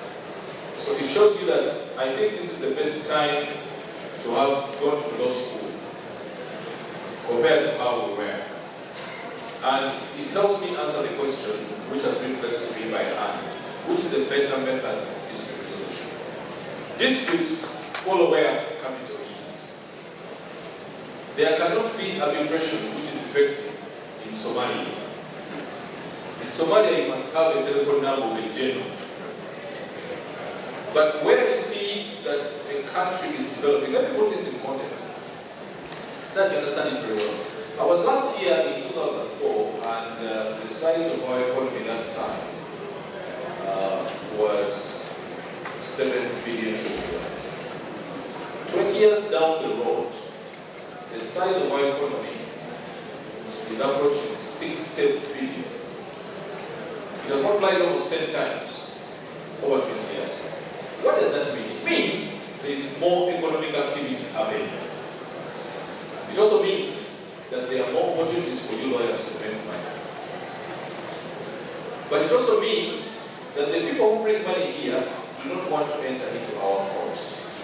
So people who bring money for energy, people who bring money here for construction, do not want to enter into our courts. One, because they are crowded.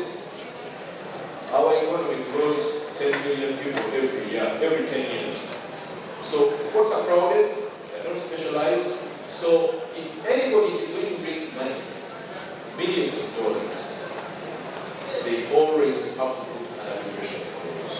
So you need to understand the context. It's not just a question of choice that I can either do arbitration or court. Anybody who's going to bring money here, which exceeds $1 million, is going to put an arbitration clause. So if you do not understand arbitration, or if you ignore arbitration, you do it at your own peril. There are energy experts here. My specialty is construction. I just want to give you a specific example of construction, which you can see. The Kampala flyover, which is being constructed, some of you have driven it, or you've been taken the right of it. It was supposed to pass where the electoral commission is. Now the electoral commission was compensated, it did not leave, and the contractor of that who was building that Kampala flyover was charging the government of Uganda 300 million every day for as long as the electoral commission was making oversight. And those disputes are handled by arbitrators. Those disputes are presented by lawyers. Do you realize why it's the best time to go to law school? So, if you're talking about energy, you're talking about construction, there isn't a better place than arbitration as a part of this negotiation. Why not? You have answered most of them, so you've given us the advantages. But I need to talk about the finality of arbitration. Can I say, for example, I am dissatisfied with the arbitral award and I appeal to the High Court? Or can I say that even though there is an arbitration clause in my contract, I can decide to do away with it and go to court straight? Okay, I understand you studied family law. Have you studied family law? Have you studied the marriage of Mohammedan Act? Is it monogamous or polygamous? Yes? It's polygamous. When we talk about monogamy and marriages, you wake up. When we talk about ESG, we are chosen. Okay, so when you make a choice that you're going to get married under the Marriage Act, the marriage is going to be civil. You agree that it's going to be monogamous, isn't it? You cannot go into a monogamous arrangement and then you get married to another person. The subsequent marriage will be null and void. It is the same thing between arbitration and litigation. If you make a choice that it's going to be arbitration, monogamous, you cannot have an option of taking part of that dispute to the court. It will be as if you're jumping from the Marriage Act to the Marriage of Mohammedan's Act. Will you never forget that? So, if you choose litigation as your method of dispute resolution, it is what you choose. And the rationale is that both methods of dispute resolution are final in nature. You cannot appeal against a decision of an arbitration. You can only go to court to make an attempt to set it aside, or for the successful party to enforce it. The major advantage is that once you go to the court, which is the High Court, for purposes of setting aside an arbitral award, and you fail to set it aside, that's it. There is no room for you to go to the Court of Appeal. There is no room for you to go to the Supreme Court. There is no room for you to go to the East African Court of Justice, the way Marine is indeed. You stop at the High Court. So that's a major advantage. Unlike litigation, with litigation then you have to go all the way. You have to go to the Court of Appeal, you have to go to the Supreme Court, and Marine is created a leeway. You can take some certain questions to Arusha. So that's the major distinction. Over to you. Thank you. Thank you very much. It's the answer. It's the answer. Now we have a scope of what we have in East Africa. So you've spoken so highly about arbitration as a preferred form of dispute resolution of energy disputes. And indeed, the ICC recently released the report, their joint task force report on resolving climate change related disputes through arbitration and ADR. And they spoke about so many things. They spoke about the need of getting experts. They spoke about the needs of getting arbitrators who are learned in that field. So they spoke about the need to enhance the law to ensure that we are compliant and that we are ready to actually handle these electoral disputes. So you can see that we're heading in the same direction.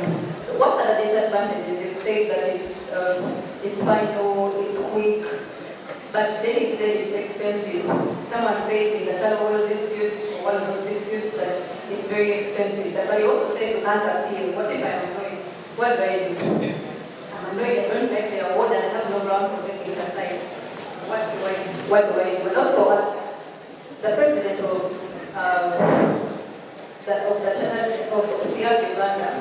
Uganda chapter, you also need to tell us what to do to get expertise. When, for example, we did LDC in August, whenever we did LDC, can we come to you for an appointment and say, hey, I'm ready, I can handle energy-related disputes, please appoint me as an arbitrator. What do I need to do to develop expertise as an arbitrator? Thank you, Anne. I chair the Chartered Institute of Arbitrators in Uganda. It is a training institution which was founded in the United Kingdom way back in 1903, and it's the gold standard for training arbitrators. So, a big part of arbitral disputes are resolved through a process where the arbitrator is appointed by the parties or by an arbitral institution. An example of an arbitral institution is ICC, the one which has organized this event. So, before the parties appoint you, they must be satisfied that you have the expert. So after you've done your LDC, we have an institute in Uganda conducts training. You can get in touch with us if you want to be certified, if you want to be appointed to resolve the disputes. So the other issue that the question you asked is, what happens if a party is dissatisfied? They are not happy with the decision of an arbitrator. Well, we go back to that topic that has made you very happy. Marriage. When you take your vows in a church, there are certain sweet words that you say. For better or for worse. That's how you take on arbitration. You take it with the good things and the bad things. The good things in the sense that you're going to resolve your disputes finally. The bad things, I don't want to call them bad things, that you have to pay the arbitrator, unlike a judge. But if you look at the value of disputes, vis-a-vis the amount of money paid to arbitrator, it's not commendable. You cannot compare it. The other bad thing, which is not really bad, is that an arbitrator can make a decision which a judge may disagree with. For example, an award of damages. An arbitrator can award 100 million, yet a judge feels he should have awarded 20 million. The judge has no jurisdiction to alter what an arbitrator has decided, if they have decided it within jurisdiction. To put it differently, an arbitrator has a right to be wrong. If they do so within jurisdiction. Is that clear? For as long as they're within jurisdiction, they have that right, and the judge will not tackle. But all in all, the fact that arbitration is growing, the fact that we have ICC taking serious step in Africa, there is an ICC conference in Nairobi, there is CRB in Uganda launched in 2023. So you realize that there is growing demand for arbitrators to resolve disputes in Africa. So it has to be we arbitrators in Africa for Africa. So, David, not only are you a six-on arbitrator, but you are a voice for construction in the industry. You have training on construction law, you run a construction law institute, and you know that the ECO project is taking shape. We've been talking about transition, and we've agreed that we are going to transition slowly. And because we are transitioning slowly and gradually, that means we shall still need our pipeline, we shall still need our oil to finance our transition. So, as one of the leading voices in the construction law industry in this region, what are the common construction disputes that you have come across? And what is their preferred mode of dispute resolution? And I think there's a preferred mode of dispute resolution, you can talk about that. But also for other construction disputes, what is the preferred mode of dispute resolution?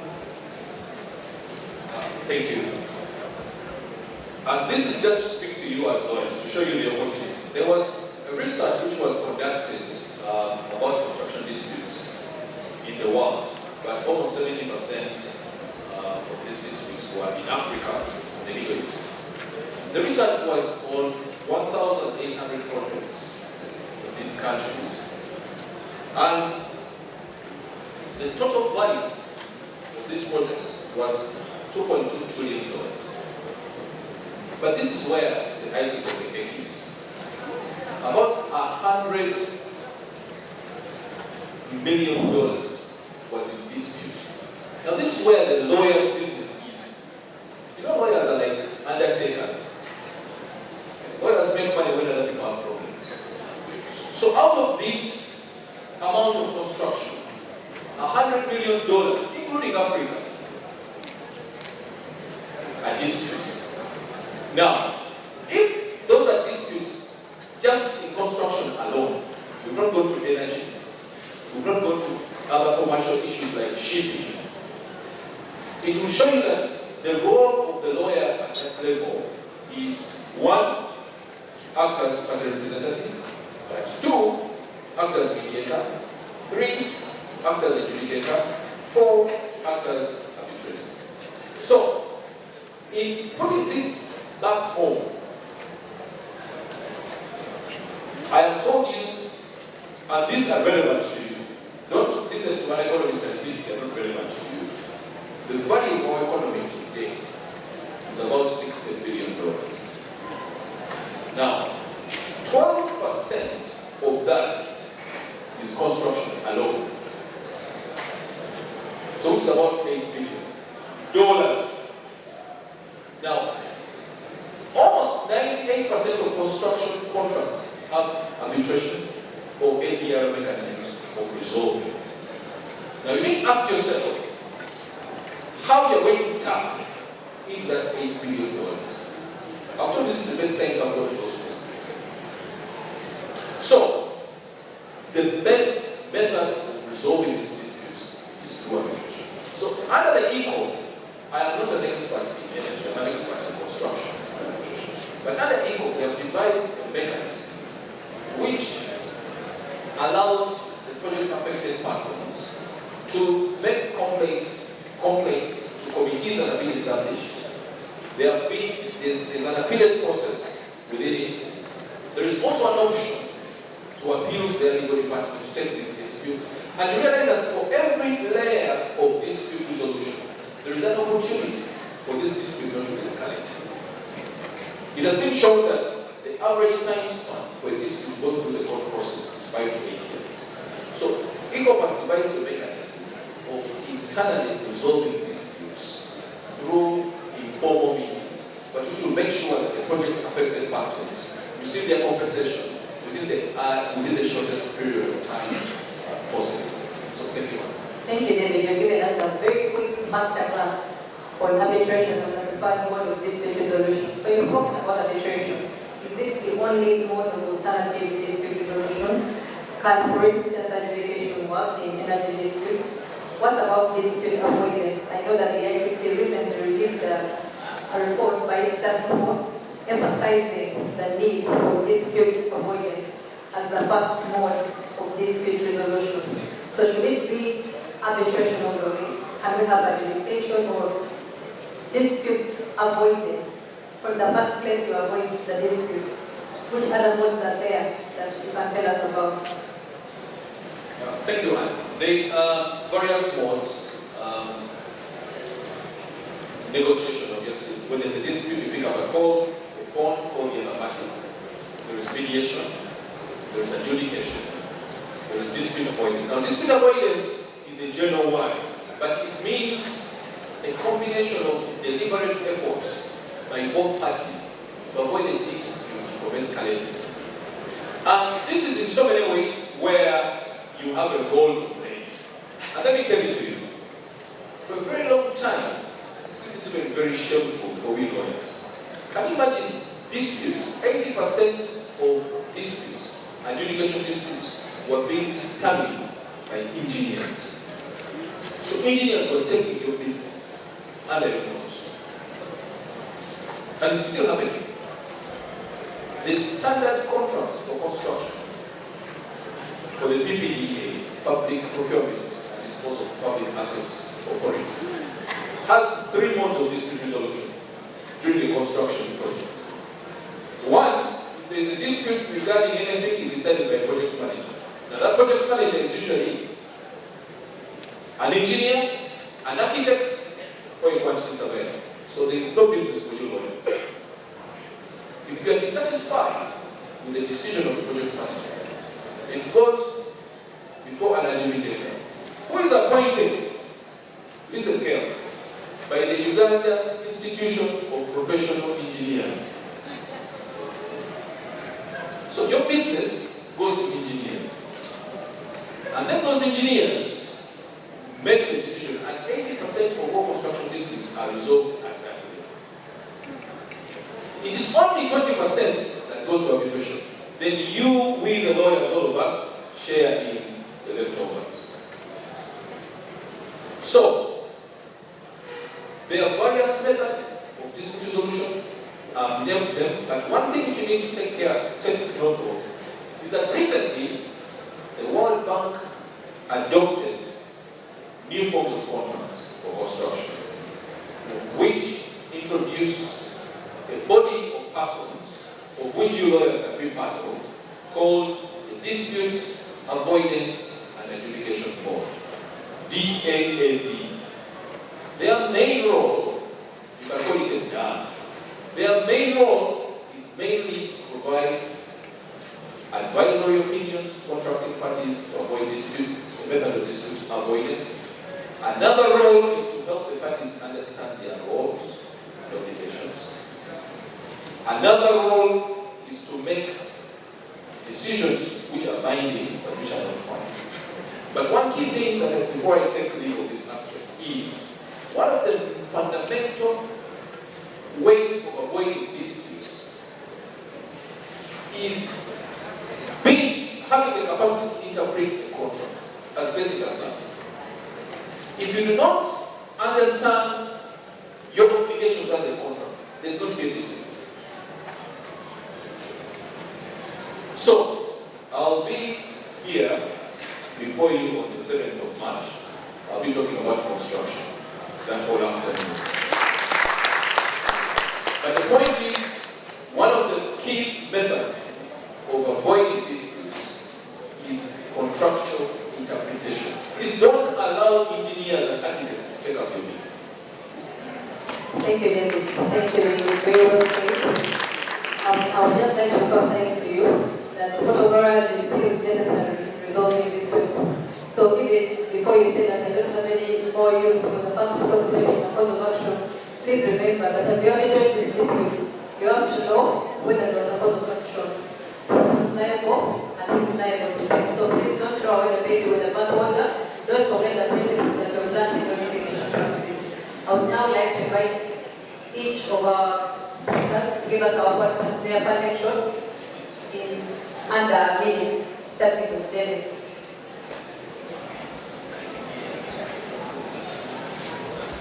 Regarding climate change, it's an area I'm very passionate about lately. For me, any climate change initiative and intervention that is not dealing with charcoal use, that is not coming up with realistic measures of how to use charcoal stoves to minimize use of charcoal, doesn't sound attractive to me. I see electric bodas being launched in the market. I see electric motor vehicles being launched in the market.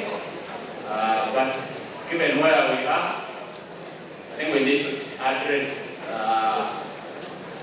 the energy poverty, especially the issue of use of charcoal first, before we jump into others. Thank you very much. My parting shots and remarks will be obviously around ESG. We've had a lot said about the key part, which is the environmental and the economic. It's time to focus on the S and the G, which is social sustainability. We can talk about all the factors, but we should remember that the linchpin that keeps all these project investment, project financing, energy transition, contractor obligations, is if we have this as a meaningful conversation for every player. That's the social sustainability in all the energy transition projects. In a space like Africa, where governance is still an issue, the G then becomes the way, the how to enforce the E and the S.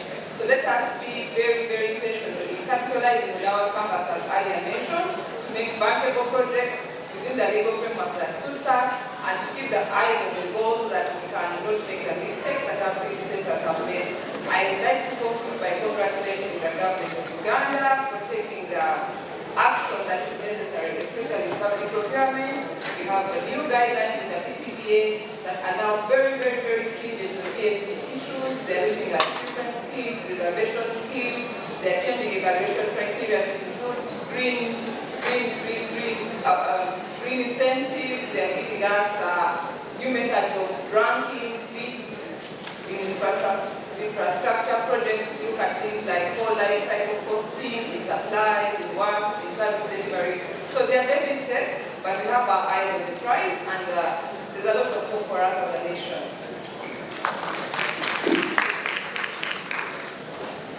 I would want to begin by saying, or to end by saying, Africa has the potential to be at the forefront of energy transition using our natural resources. How do we do that?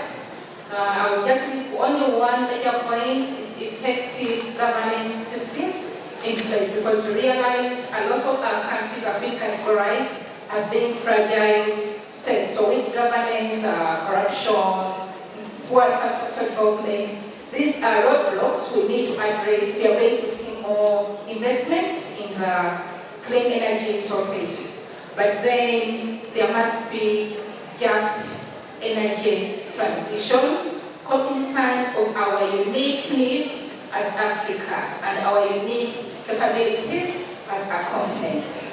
I will end by saying that the energy transition on the African continent should be a story of inclusion and growth and transformation, where no one is left behind.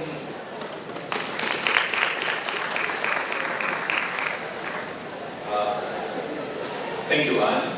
My parting shots are that you cannot open up a law firm in Somalia, you cannot open up a law firm in South Sudan when bullets are flying.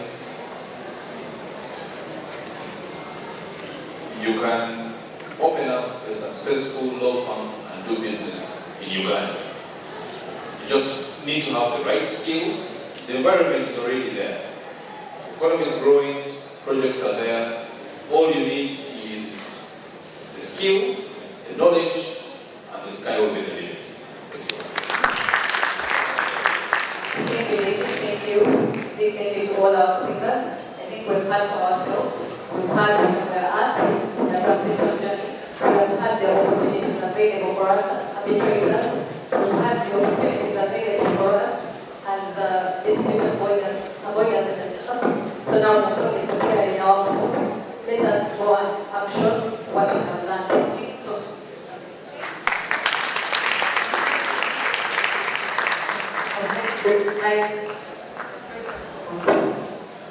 I would like to recognize the presence of the Director, Arbitration and Media Africa, ICC Dispute Resolution Services Paris, Ms. Diamana Diawara. You're very welcome. Ms. Kim, I'm very Thank you. Thank you so much, Anne, for taking the part of the group. I'd like to welcome Mrs. Diamana Diawara, Director, Dispute Resolution Services for Africa, and the ICC. You're welcome for giving our closing remarks for this wonderful event that we had today. Thank you very much, and good afternoon, everyone. Can you hear me clearly? Good afternoon, everyone. First of all, thank you. Oh, maybe that's better. Much better. Thank you, Albert. Thank you so much for being here, and thank you for hosting me to the Law Development Center.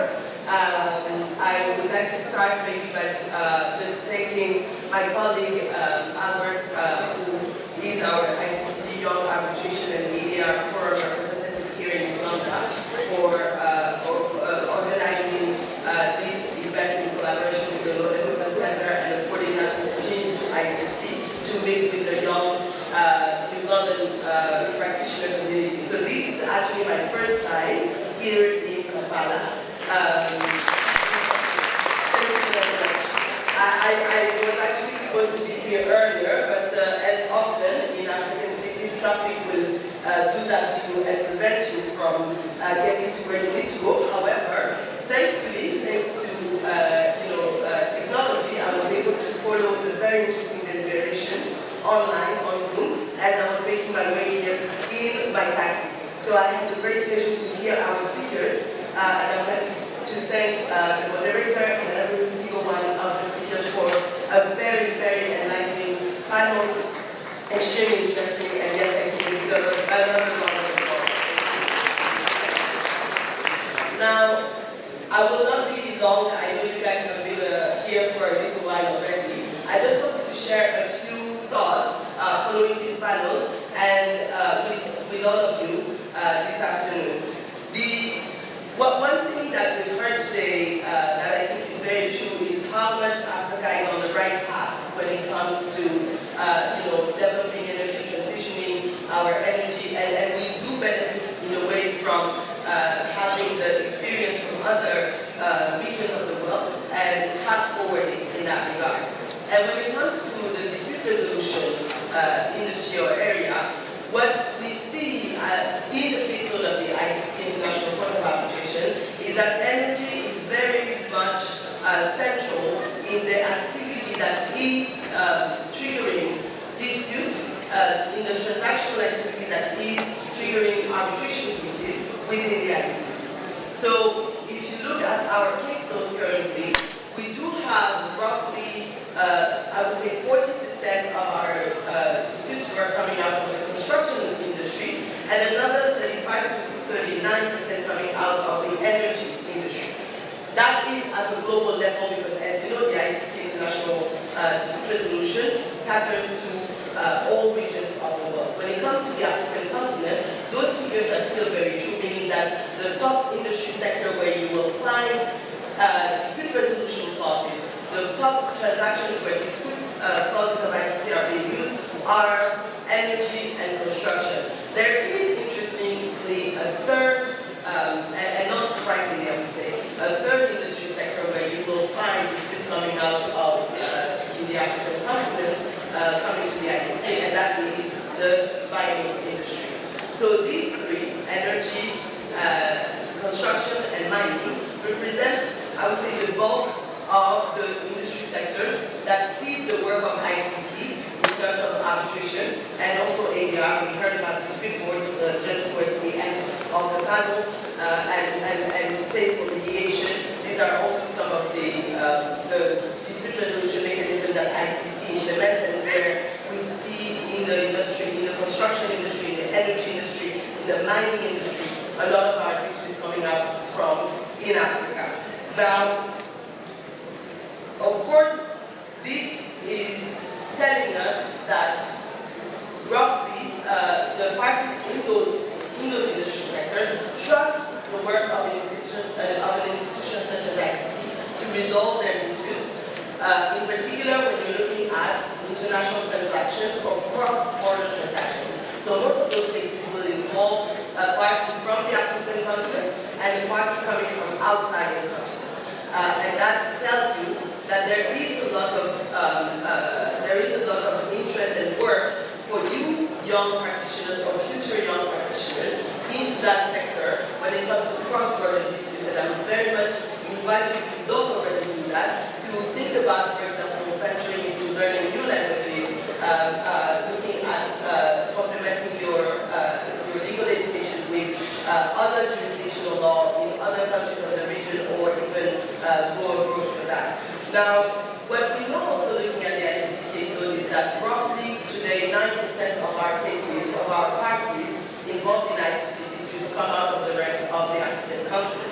And that has been a very big growth compared to a few years back when we had 6 to 7% of our cases coming from Africa. What again that tells us is that the trend is going upwards.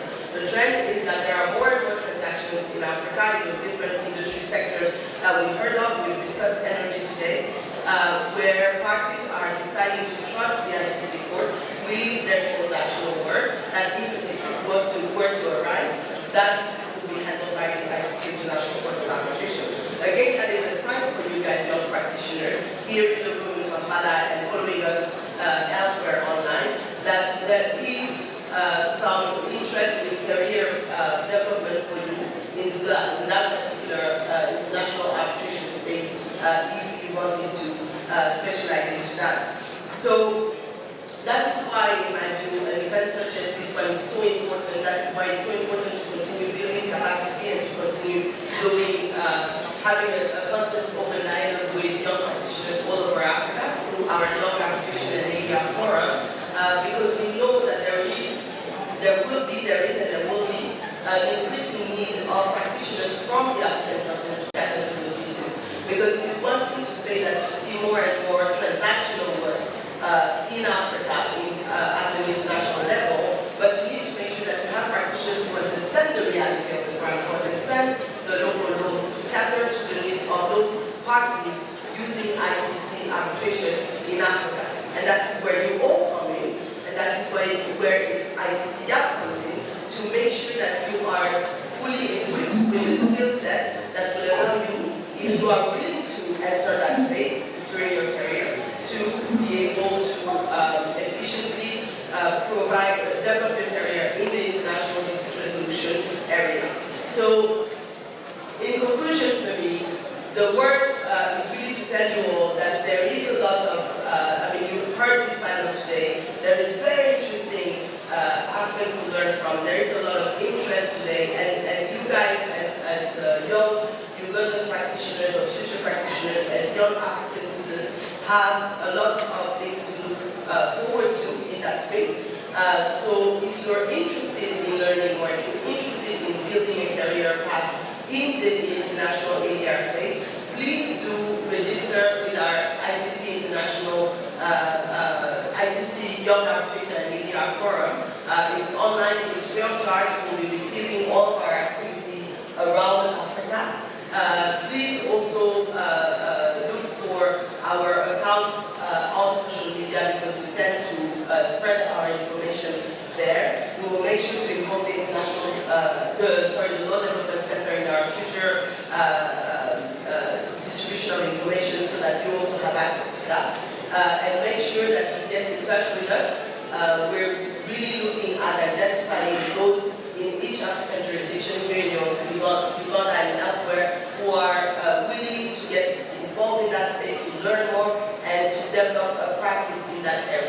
Thank you very much for your time, for your attention. Thank you again to the stellar panel we heard today. And to finish, thank you to my colleague Albert for the great work you've done in putting this together. Thank you, everyone.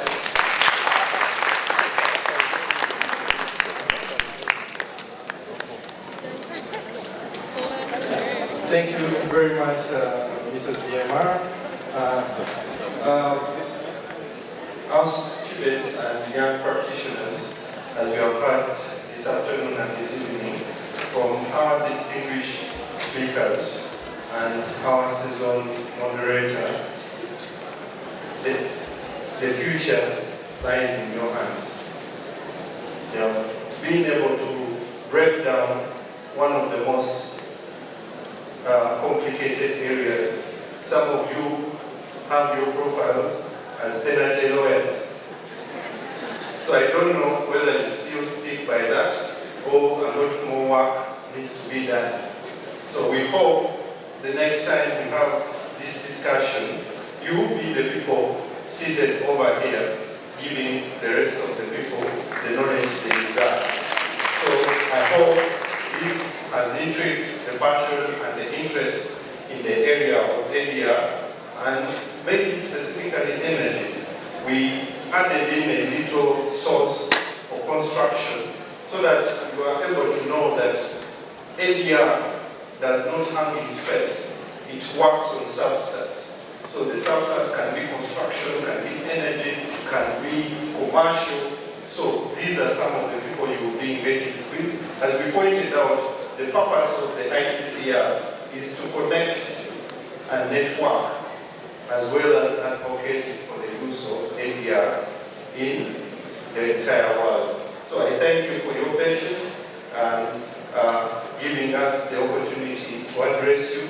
The ICC, through its generosity, decided to give us some material. Now, this material is going to be given to you through your farm leaders, and the rest of it will be given to the libraries of the respective campuses. I know our colleagues in Marara and Lira are attending. Please, this material will be able to reach you in time. So thank you so much. We had only one question, and it was going to David and Dennis. Just a second. What type of experts are common? This is a question from Curtis from EY. I said, what type of experts are common in supporting the dispute resolution process? So Dennis or David? Thank you, Albert. I'll speak about construction. The experts that are commonly used in resolving of construction disputes highly depend on the nature of remedy that you want from the arbitrator. If the remedy is about quantum, which is money, usually the commonest expert that is used is a quantity surveyor, because they're the ones that come up with quantities. If the remedy that you want is extension of time, which I'll discuss this in detail, they are delay experts, the people who make delay analysis reports. And if the remedy that you want is in regard to who is responsible for the quality of work done, then you may need a structural engineer. So it basically depends on the remedy that you want. Are there any questions from the audience? Please don't be shy. Don't be shy. This is your opportunity to shine on the international stage. Please. So, if we have no questions for the audience, I would like to thank my panel again for the opportunity. Anyone? I'd like to thank the panel again for giving us their time. And then I'd like to thank Yamana Diawara and welcome officially to the Pearl of Africa. As you see, this is the best and the brightest of the population. So we hope in the near future, when you are making appointments, look at the faces, remember them, and then give them the appointment. Yeah. Thank you. First of all, I want to thank LDC for bringing these wonderful panelists. I've been following the energy debate, and I want to ask some panelists. Africa, as it is, faces poverty and projects that lead to energy transition require a lot of money, which African governments do not have. What are we doing for the interest of the people that are going to come after us, to see that we protect the resources that we have, the rare earth minerals that we have, to see that they are not given away to multinational companies at a giveaway price? We have an instance where Tesla has started acquiring minerals in its own power, not through advocates or other partners. Isn't it the same thing that is going to happen? And we end up losing.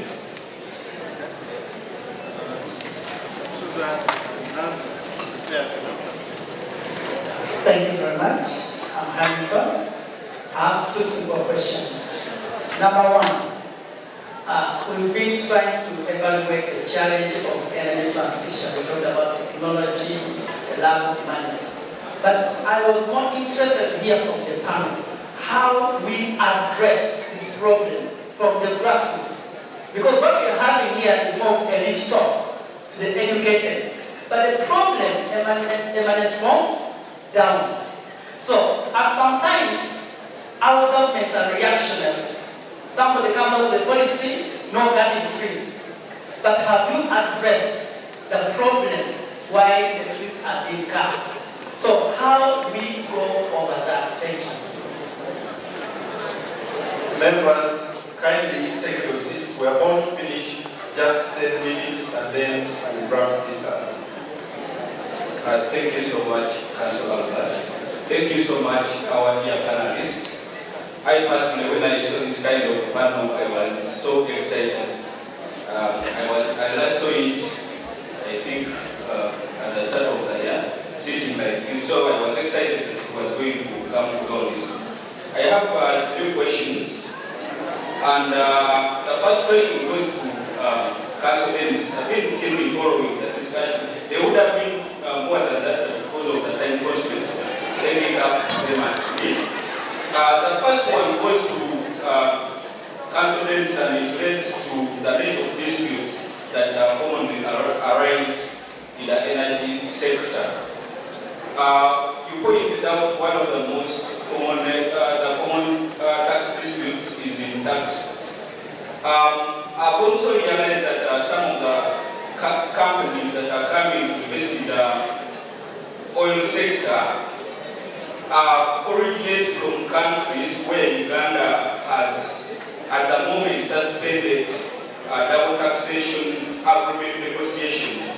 For example, China. I'm very much aware that Uganda suspended its double taxation agreement negotiations with China, and many of these are still under review. In such circumstances, because when you look at disputes like the carbon disputes and all that, I always believe that double taxation arrangements between Uganda and those different countries where the companies originated play a great role in ensuring that these disputes are resolved. So, what are we doing in that kind of area of disputes? Then another one goes to Madam Nanda. It's in relation to climate financing. Some time back I was seeing Nairobi Wallet and it was giving a report on how best it had performed in as far as obtaining funds or other climate financing was concerned. And most of these funds are from abroad. Do we have any initiative in in undertaking domestic climate financing as a country that is going to cater for the small-scale sector, the small-scale investors. Another one is in harmonizing the interests of the different stakeholders. What are we doing on that? Because in the private sector is also crying, saying that the government is not coming forward. So as key stakeholders in this line of practice, what are we doing in ensuring that policies are in place that are going to harmonize expectations between the government, the greatest stakeholder, and the private sector foundation, private sector, especially the small scale and medium investors. Thank you so much. Thank you very much, Honorable Woman. I would have done a service if I didn't say anything on the international forum like this one.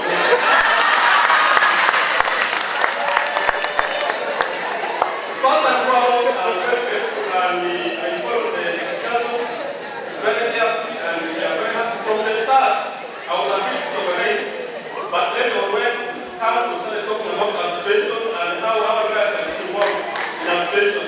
Now before I begin to start most people who I think you must not forget about them when they finish, at least some of them must have not in that position so that they can get the training. Two, you will find that we have the issue of, like you have said about construction, which is a very growing industry, because you say that our population is growing, it's true, and you talked about PPJs involving engineers in resolving disputes. I would imagine through this kind of fora and LDC must present the government of Uganda that there are brilliant lawyers here who have been trained in area and are going to kind of disputes are right there to one. Solve this problem. And this stage will be the first stage to change of policy. So the last one is that you have also talked about the energy. And like my colleague said, most of us, the elites, we may take this kind of information. How can this organization help with the Ugandan elites here to transmit this information to the village so that we can have a better energy sustainable growth in this country? Thank you very much,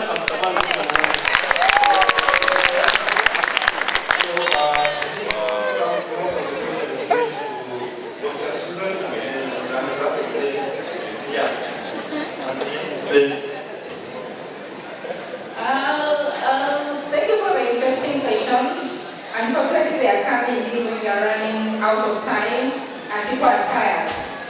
But someone hinted about the effect on the grassroots people, at the grassroots level. How do we reach them? How do we make sure that the energy transition policies and statements we are making at the national or regional level are actually understood by someone deep down in my grandmother's village? So that's an issue for the policymakers, for the civil society. So it's about stakeholder approach. Not one person can do it. So how do we sensitize these people? How do we tell them, if you cut down that tree, you're destroying the future for your great-grandchildren? If you are using wood, if you are using charcoal in a small house, you are inhaling carbon monoxide. It's going to be harmful for your health. So that would require a whole range of interventions. We cannot dig into them at this point. And then an interesting one was about getting value out of our resources. Now that we spoke about critical minerals, we all acknowledge that we are still poor. The poverty lines are still very high in Africa, so how do we bring that? And then how do we make sure that the resources we are extracting today are going to be beneficial for the future generations?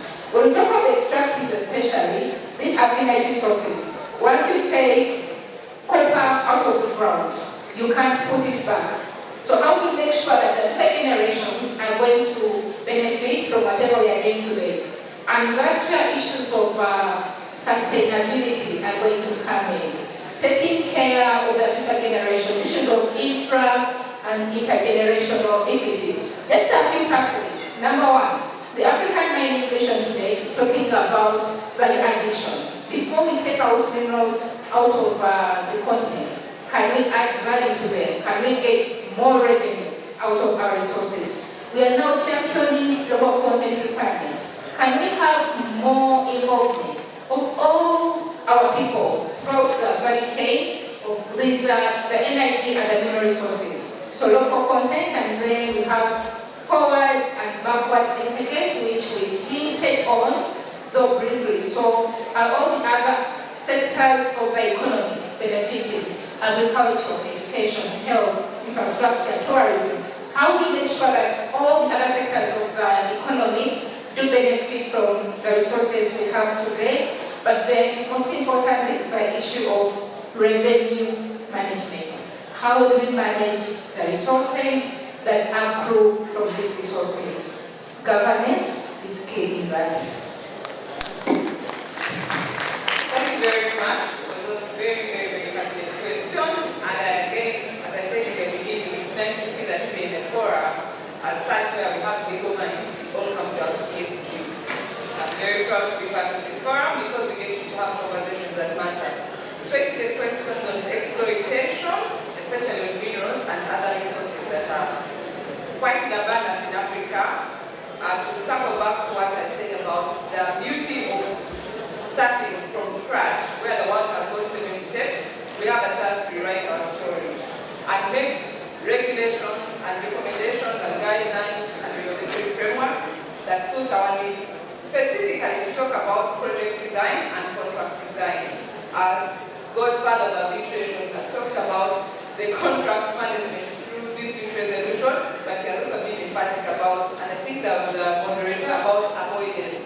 If we are proactive in our approach in project design and therefore contract design, we will be able to look out for our own interests and cover our bases ahead before the events happen. That is going to take a lot of learning and unlearning, especially in the area of technology. My call to all of us policymakers from an ESG aspect is to become agnostic when it comes to technology. Luckily for us, research and statistics show that when it comes to renewable energy and all technology around green financing and green infrastructure projects, we are spoiled for choice. So let us be open-minded and let the forces of demand and supply point us in a direction that leads us what is best practice in our best interest. Let's not be caged in, and I can't emphasize this enough, because luckily when you do a SWOT, we look at the opportunity that we have as Africa right now is the abundance of technology which we have not yet been contractually obliged to take. So we are like in a supermarket of options. Let us take out what's best for us. The other question on climate finance, whether we have interventions that don't depend on donors, the gentleman asked that. I would like to say yes and no. No, because as a nation, our fiscal priorities have not yet allowed us the luxury to do a lot of climate financing, but all hope is not lost. In this global village, there is an indirect way to get our means to an end.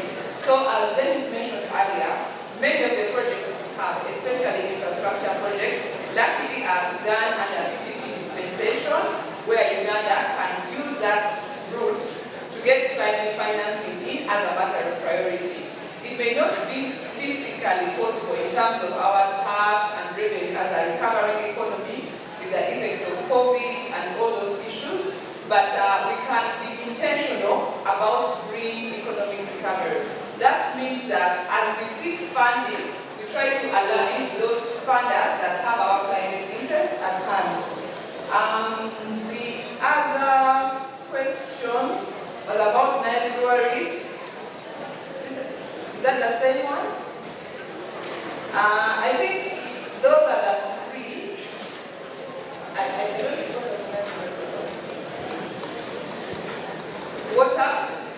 Okay, I don't remember all the details about the Nile breweries one. I hope somebody can remind us. But even if it was about harmonizing different stakeholders' interests, I would like to conclude by saying that there are baby steps.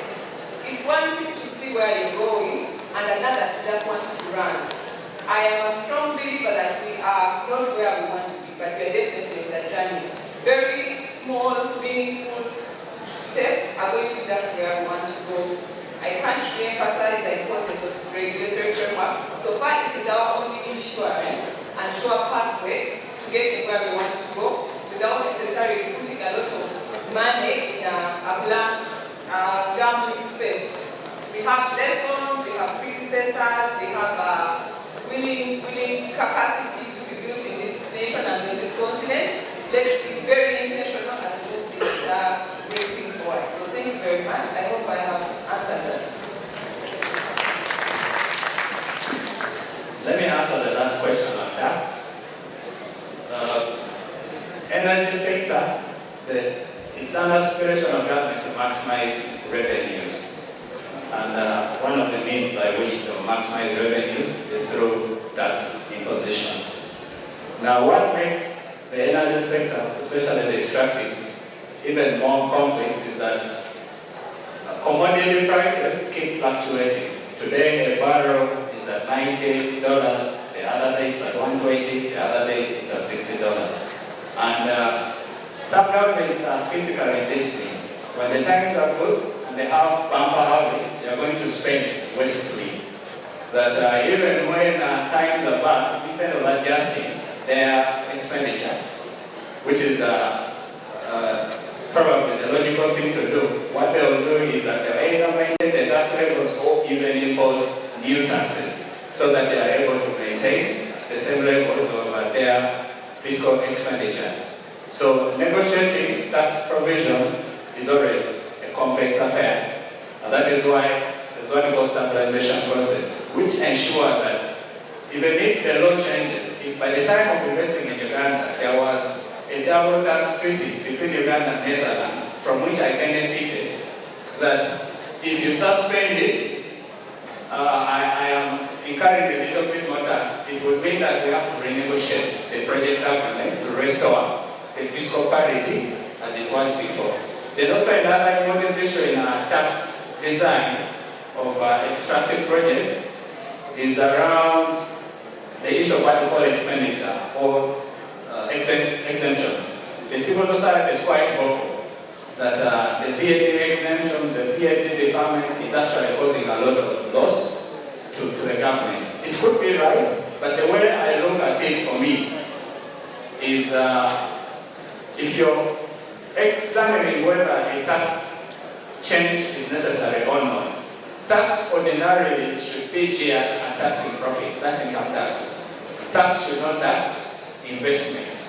If you're bringing in capital equipment for the purposes of extracting minerals, and you impose import duty at the rate of 30%, when locally you do not have that equipment, it means that if I have to spend $1 million to bring in those equipment, I'm going to spend another 30% to pay for your taxes. That means I have to borrow more money, that means I am increasing the cost of capital, which may not make sense. But if the exemptions are around a project that is profitable, a project that is after they have spent all they have vis-a-vis the revenues, they have a profit of 100 million and you exempt, that is not right, because all profitable ventures are supposed to pay taxes. I think that is what should inform and underline policy design of energy projects. Thanks.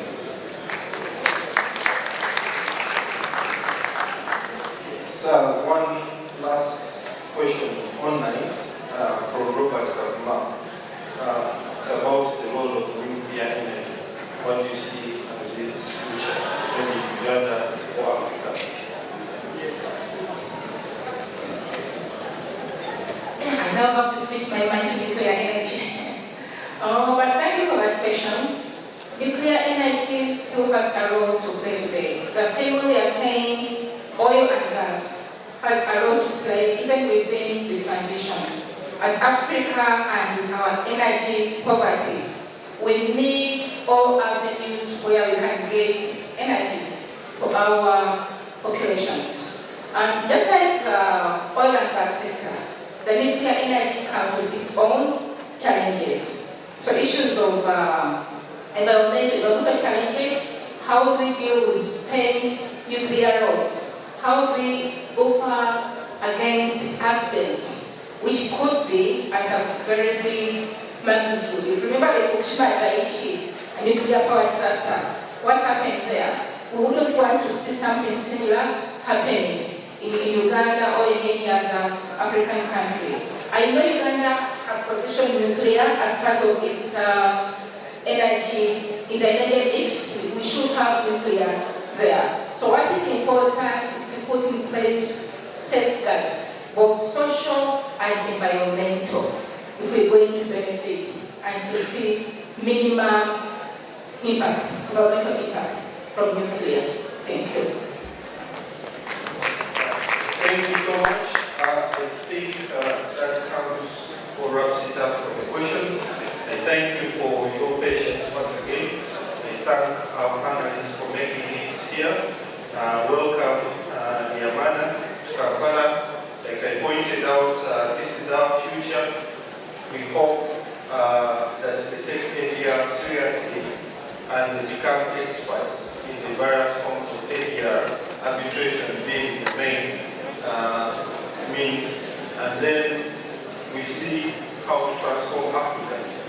So we hope that you have been able to enjoy the session. We thank you. We thank LDC through the ADR class or the ADR practice head, Mr. Aridin Patson, who was, while coordinating this event, made sure that we are able to give it to the students as an opportunity to see what the future looks like in terms of ADR practice.